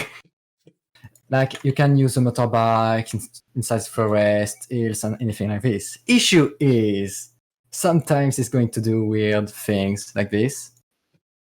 I maybe need to share the screen so you can see it. Mm-hmm. So, that's not like that. In offline mode, it's really fine. We have some issues in offline mode, but it's mostly fine. Issue is, it's not finished. Yeah. Because you need a lot of things behind the scene, and as you can see, it's not ready. Yeah. But you can already use them in offline mode, into the forest, doing some jumps, using ramps, anything like this. You can. Oh, and maybe you have something to share. Maybe show the video. Oh, wait. I maybe can show a video once again. Can I find the video? I love that screensaver, somewhere? by the way. Oh, yeah, thanks. Let me find it, if we can. The idea of having motorbikes in DayZ is just, I would love that. Yes. It'd be nice if you get one of the person on the back of the motorbike as well. Like 2 people could go on the microphone. Okay, so here's a video for the guys who's going to watch a stream. And now, let's get back to this. So this is a video. I'm just going to skip to this fun stuff right there. Oh, it leans a bit. That's good to see. Not long after this video got released, Jacob improved them even more, so they have gears and react a bit better. So that's cool as. And you can already do some tricks here and there if you just find the right spots. Ship it. Kiri's saying ship it in chat.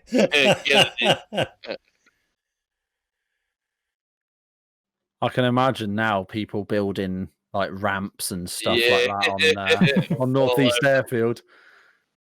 I'm already thinking of the amount of events that I can run. It's already really fun to use. Like, the version we currently have is already really fun to play around, and it's not even finished yet. And I really want to see this in the end of the new one to play with and do weird events or just fun gameplay videos and spotlights. See, what impresses me there is pretty much, from what I understand, and feel free to correct me if I'm wrong and tell me I'm a fucking idiot and I don't know what I'm talking about. You are. Most of the vehicles, cheeky bugger. But most of the vehicles so far have just been reskins of the existing vehicles. This looks like you guys have completely reinvented it Okay, so going to be really easy to show. Like driving that through those doors. You couldn't do that with cars and stuff. Let's find the correct spot where we can see it. Wait, most right there you can see the debug shapes to show how the bike is simulated. And if you look closely, there is only 2 cylinders, not 4. Yeah. So even if there is still ways to tweak the game, because it's still DayZ, it's still a mod, it's not like we have a full access of the engine, but it's close enough to simulate 2 wheels. I'm not going to go really in depth with this because most of the code with the bikes were made before I joined the team. Mm-hmm. So I don't really know what I'm talking about right now. But that's awesome. That's fucking. You guys have copped some shit from people with some crap tweets and all the rest of it. But what you guys are doing is fucking God's work. It is fucking God's work for DayZ, and on behalf of everyone, I can't thank not just you guys as well, but Daone, Dump. I've got I'm going to be talking about a mod that I saw, which I just think is, again, as me being autistic with my love of hardcore DayZ.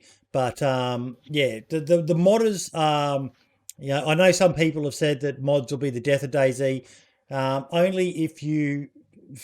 I know there's too many people playing the servers like 1SK and Trump's Wall and all the rest of it, but time and time again, I'm seeing people, not just like Lax, but just your average people, players who aren't streamers and all the rest of it, saying, I'm sick to death of just running around and gunning and not valuing my character's life. And, we all know you shouldn't get gear fear, but you should all still be attached to your character.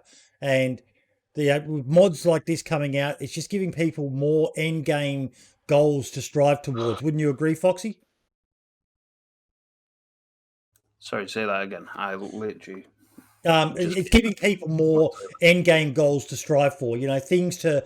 Motorbikes, excellent. I can go and find the wheels and attach the wheels and just stuff like that. It's brilliant. These sorts of things. Yeah, it keeps you interested, doesn't it? Like you can always go PvP at Northwest Airfield. You can go do this and that, but if there's something to get a car going, find a heli, or like you say, get a bike going, then there's always something to little objectives that you strive for. Yeah. No, especially absolutely when you've got amazing. nearly 10,000 hours like myself, which is just. We just need a train next. Oh. Arkansas, you know what to do.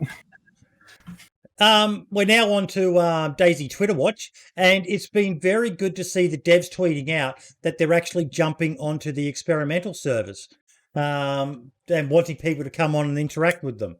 Again, you've got that issue of you may get some fucking trolls and crybabies going in there and joining them. But I personally think it's a damn good thing of them to be doing that. Just the more they do with the community, the better it is for DayZ, in my opinion. Has anyone been on and joined them?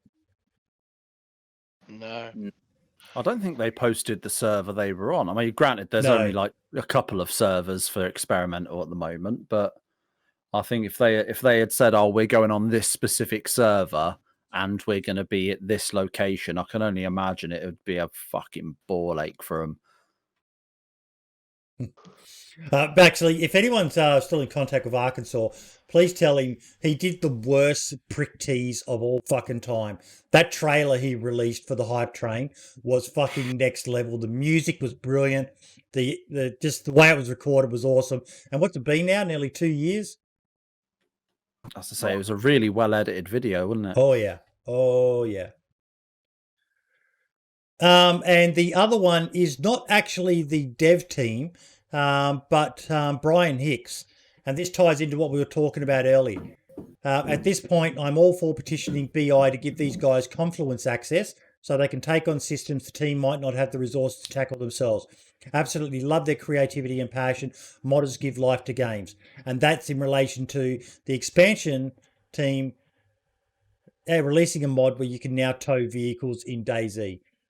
Which is fucking amazing. Absolutely fucking amazing. Just let the clip play. Right back. I think we covered that on last week's podcast a little bit as well. I think it's brilliant that I didn't even think that would ever be a possibility. I didn't even think that it would be something that you could do. It would never cross my mind to have that as a feature. Oh, is that available now? When's that available? Yeah, back up to a car and press F by default. Oh, so you can do that now already. That's Yeah, already With the available. mod. All you have to do is to with one car go near another car, look to the car you want to tow, and you will get the prompt F tow the car. Simple as this. Jacob saying, "There we go. There's your train." Two cars joined together. It would be interesting to see if you can get, like, surely in theory you could get a bunch of cars lined up with people in the driver's seats and link each other up. I believe there is a security for this. Now, I'm going to be the one who proves how stupid he is, and I'm going to ask you, Lieutenant Master, what is Confluence Access? About what? What is Confluence Access? Something. Because Brian said it in his tweet. He's all about giving modders Confluence access. So is this access to some part of the files that you guys haven't been allowed to? I guess he's talking about the engine to, maybe tools. Yep. It's something I can't really translate to what I know, so... Yep. DOJ is saying basically have access to the deep side of the engine, I guess. Okay, so probably the engine with less restrictions. Yeah, so, well, according to Google, if you actually look at the dictionary definition of confluence, it's an act or process of merging or the junction of two rivers. So it's basically, I think what he's trying to say is essentially get guys like the expansion guys and merge them in some way with the developers, so that, you know, when the developers haven't got the ability or the time to do something, then, you know, they bring in some modders that would have the time and ability to do it. Kind of like streamlining, you know, two different, you know, things to come together and make things work. Yeah, that's kind of what I touched on at the start, like getting modders to work alongside them. It makes sense. You'd think maybe, you know, after X amount of time, you know, there'd be it'd be a great idea, I think, for them to have a program where modders can apply or be invited to apply to get higher level access. And, you know, there'd probably be something like an NDA of some sort regarding, you know, whatever. I doubt that the one would ever get approved. I'm sure he's got my approval soon. Well, with AMA 3, they did something where they could allow third-party DLCs. Yep. So maybe, we don't know. I don't think it will happen, but it's just my own opinion. Could be happening one day, maybe, but I don't think it will be the case with DayZ. It would be nice of them to do it, though. It'd be, it'd be great for the likes of yourselves and that to be able to, use for resumes in the future down the line, that you were part of an approved program with a dev company. I don't know. Maybe I'm just, full of rainbows and fucking unicorn wishes and all the rest of it. But I think it'd be a good idea. But yeah. I wonder if it's worth them using part of their advertising budget or something on it, instead of spending out for something advertising wise, spend it on getting some modders in, helping out with a few bits and bobs when it's appropriate. And then let's be honest, that's basically going to end up being free advertising, because if we woke up tomorrow and the DayZ Twitter had said, right, we've brought on, a couple of guys from expansion, a couple of guys from here, a couple of guys from there, we're paying them to help us with this, like, the community would go fucking mental. The community would be well happy with that. So it's almost like, free advertising for themselves to do that. So it kind of, makes it worth the money spent. Now we are on to the final parts of it, and I want to do my server of the week, which is the new Dawn server. Dump is in chat here. He's one of the guys behind it. Dump, do you want to post a link to your Discord and everything in there, mate? But I jumped on and checked it out the other day, and oh my fucking God, mate, he is doing some really good stuff. If you like the more hardcore style, like we came across something in game. I can't remember who I was playing with again. I should remember. It's bad of me not to. But a lot of servers like DayZ Down Under. There's recipes for making things. He's actually created a book in the game. Now, admittedly, the book is massive, but he has to go with the animations that are in there. They use the map animation, and you open the book, and you can actually turn the pages, and it has different recipes for different things you can craft in game. That to me was just so immersive. It was like, instead of having to leave the game, open up a wiki document or look in the Discord, you can find this book in game, keep this book on you, and you've got all the recipes for crafting that you need. Absolutely fucking amazing stuff. It blew my mind. It's really cool. Yeah. Yeah. Just one of those nice little things that helps set a server apart. So if you're looking for a different server to try, Dump, where's your server based? I think it's in the US. Because I had a ping of low 300s to it, sometimes in the high 200s. But I thoroughly enjoyed my time, and I actually sent him a message and said it gave me a lot of inspiration for where I want to go with my server as well. So, yeah, keep a close eye on. It's based in Florida, that's right. So keep a close eye on the new Dawn server. I had an absolute blast on there. Anyone else got a server they want to spotlight? Sorry, you go. I feel like the day one servers. Yeah. The amazing at the minute. So. And official expansion server. Yes, official expansion server. Do you get many people on it, Lieutenant Master? No clue. I never went to this server, to be honest. Yeah. Diddy server still doing alright? What's that doing, Bordy? Is that still the which one, sorry? chugging away? You know, the alternative Diddy server. Yeah, Diddy server, yes. Good one to shout out.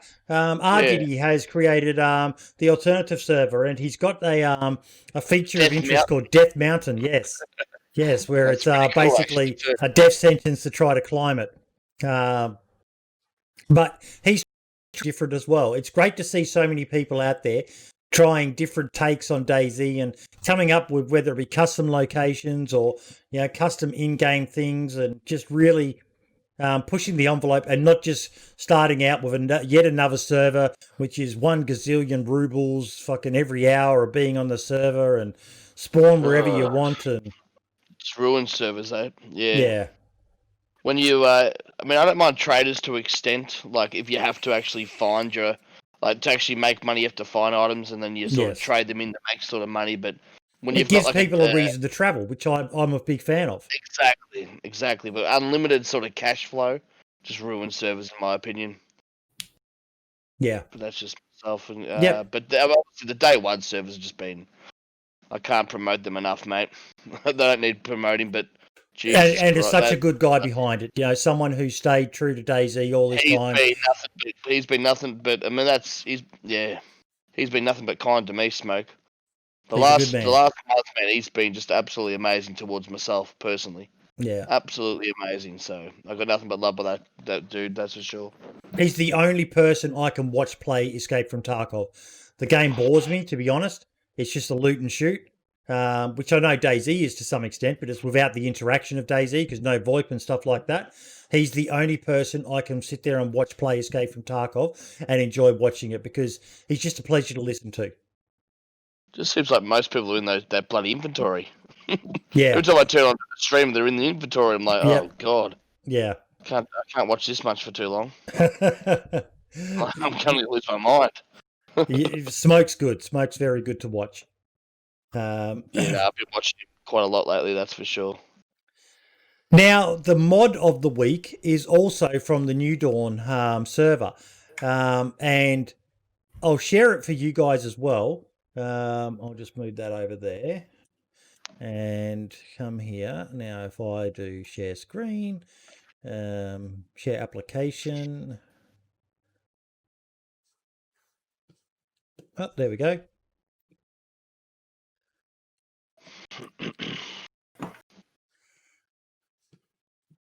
So yeah, ammo making. I thought this was fucking brilliant. Gunpowder grains. Maybe I can make ammo from this. I haven't had a chance to look into it too much, but pretty much for your more hardcore servers, like the vision I have for my server is that the lower caliber 380, 9mm, 22, 357 to an extent is going to be more plentiful than the rare military stuff. But if you combine empty 5 casings with, let's say, 20 gunpowder, if the gunpowder isn't enough, it will return 3 empty casings, a 2 filled casing, and 3 gunpowder. So something to give people a purpose of in the game. Of, I want to get ammo for the bigger guns, so I want to try and recycle ammo from, I just think it's a brilliant little mod that will, smelting and casting update is here. I just think it's awesome. Dump, if you've got that clip you tweeted as well of the Forge in action, would really love to see that as well. But that just blew my mind. I think I'm right when I say Mass works closely with New Dawn as well, doesn't he? Who does what? Sorry? Mass, who did Mass Many Items, the modder. Oh, Helkiana. Much? No, oh, no, no. not much stuff. Masses. I don't know. Yeah. I don't know. I'm sure. I think so. Anyway, Dump will be able to say. Yeah. Yes, but he isn't tied to us. Is the answer to that. But yeah. But no, it's great to see. Like he's got an image of that he put on Twitter, I think it was, of an anvil and someone using a hammer to beat the metal and shape it, and it was just brilliant to watch. You know, just adding so much more depth to DayZ's biggest letdown for me is the shit crafting in the vanilla of the game. You know, it literally is tied to 2 items. Combine 2 items together is all you can do. Whereas other games have much better crafting where you can have multiple items and it gives you the option to craft something. And just, it's great seeing all these modders exploring and making stuff to, here's the anvil example. Let me bring that up.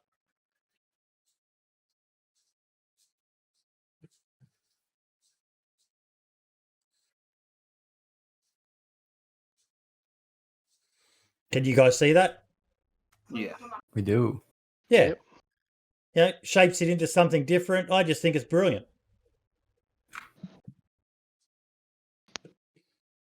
Again, gives you something else to do in the game. Yeah, the more things the better. Finally, my forging example. Okay, I've got to open up another one now. Give me a sec.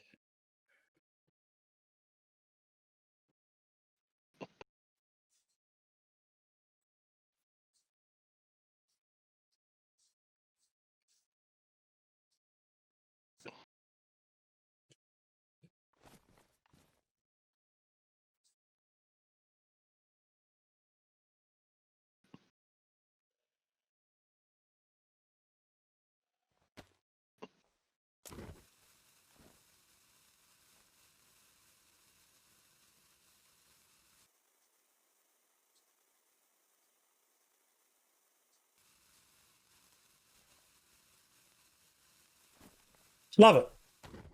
I hadn't actually seen this one. So that's new to me. I saw the anvil one, but I haven't seen this one.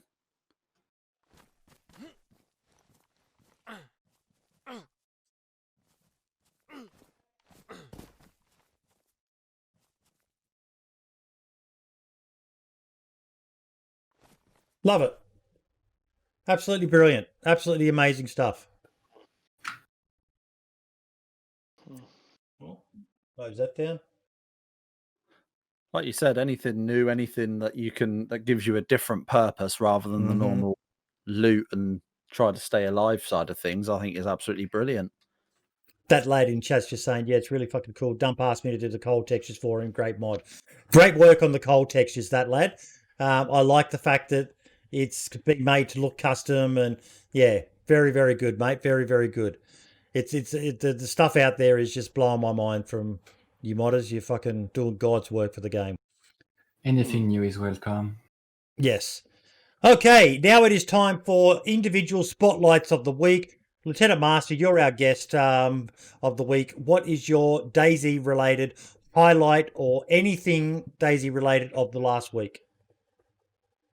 Well, sadly, we already talked about it, so I was thinking to talk about 109 and potentially everything happening on Twitter, but since we already talked about all these things, when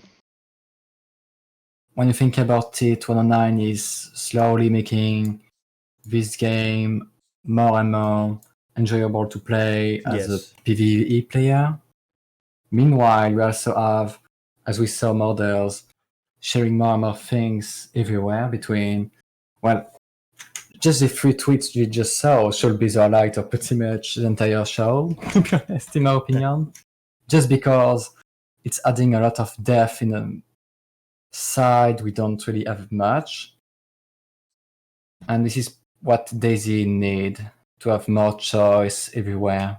Yes, definitely agree. So for me, this is a highlight. Like we said, seeing Lax switch from the 1SK style servers to the more PvE interaction focused server. There's so much choice out there for you, isn't there, right now, Lax? Yeah, oh, definitely there is. Modded servers have really definitely helped me. That's for sure. Especially like as I said, I can't praise Day One enough with how good it is. Yeah. We're lucky as streamers. What we can PvP, we can do hardcore, we can survival. There's roleplay streamers out there as well. You know what I mean? On Twitch, it's just the actual it's leaps and bounds of what we've got to actually choose from. How the hell is this game boring? I mean, come on. Yes. Thank you. If you find DayZ boring, there's something wrong with you. Foxy, what about yourself, mate? I'm not too sure, you know. I was going to use a Day One server, but we've already touched on that. Yep. It can be the same as someone else, mate. It doesn't need to be anything different. Day One is killing it right now. I can use that, my own video, or is that too self-promoting? No, go for it, mate. Chucky was in your chat earlier. Widespread Gaming, I met him randomly on a server, and we had a 6-hour adventure, and I ended up making a video out of that over on YouTube. Put a link in the description, in the chat as well, mate. And if you can, put a link in the video in the guest bio, and I'll try to remember to put it into the video as well when I release it. I'll link to it for you. How long did the video go for, Foxy? It's a 40-minute long video. Yep. It's probably, well, it is the best adventure I've ever had in DayZ. Yeah. Yeah, you do remember those adventures. Like I still remember my Mike the Operator video. I met this guy who was new to the game, but he was ex-military, and the way he died, and just at the end of it, it's one of my favourite videos of all time as well. Lax, there's probably a few adventures you've had that stick out in your mind as the best ones ever, and it's just too many now, mate. When you stream as much as I do, the adventures every single night I stream, I shake my head in the bizarre, strange. every interaction it goes over my head. That insanity, that crazy. There's just too many. That's why I keep coming back to this game and keep streaming this game. And as a streamer too, like it's so good knowing that every time I turn that stream on, anything can happen. Yeah. Can't do many. You can't. There's not many games out there that you can do that. You know what I mean? That you just never know what's going to happen next. And what about your spotlight moment of the week, Lax? I'd have to be like, you know, I mean, it's pretty hard to go past 100,000 people watching DayZ. Yeah. You know, when I saw that today in the morning, like with Shroud and the other guy and Summit and all this, and you know, I'm like, wow, you know, this has to be.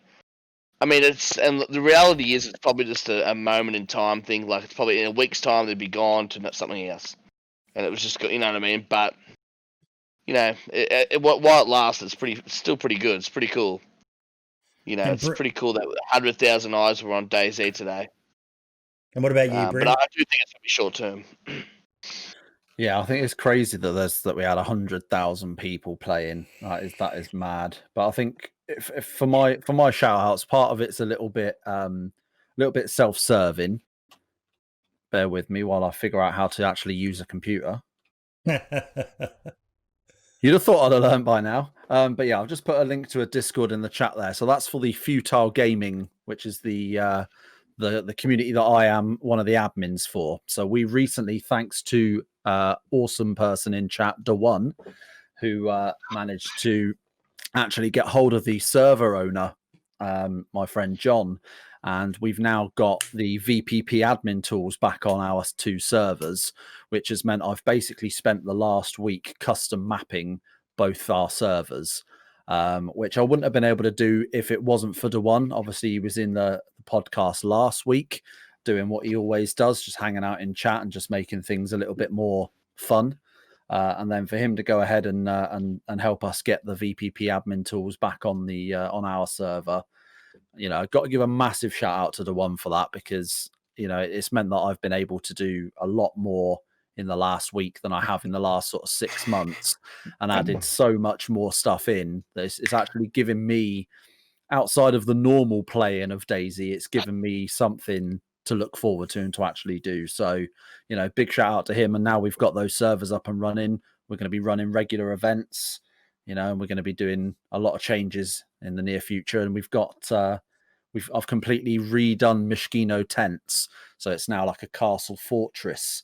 So you can't snipe from the hill as well anymore. So hopefully that'll add a little extra element to the looting and the PvP side at Mishkino. Well, my spotlight of the week is the podcast itself finally reaching 25 episodes. So a big thank you to everyone, yourself, Brim, Val, Foxy, Daone, Archie, Ben, the rest of the team behind the scenes, the likes of yourself, Lax. You've been massive in helping support and promote it. I've had so many people coming into my stream just because you've been bigging me up, mate. I can't thank you enough. No worries, man. No, you've always been good to me, and yeah, I couldn't say any. Unfortunately, I can't say a bad thing about you, mate. Give me time. I'll change that. Just keep doing those. My favorite thing about you is those controversial subjects that you put on Twitter. Every time I have a grin from ear and ear. I don't even care if you're right or wrong. I just like, you bloody ripper. Get the chips out, get the popcorn out, and see how many people Bordy can fucking piss off. I had Knifey Spoony create a emote especially for it. I'm just putting it in the chat now. It's podcast drama. I'm devastated that there's no drama tonight. We need to say something. No, it's better when it's spontaneous. It's better when I'm the deer in the headlights going, oh, fuck, I just opened up a can of worms again. That's my favourite moments, when something like that happens. Yeah, that's what I like. I love it. I absolutely love those moments. You drama, probably don't, okay. VPP bad. It's been a pleasure joining. Always here to support you, man. No worries at all. Thank you all so much. Even the likes of Smoke, he's raided me the last 2 Saturday nights. Legend.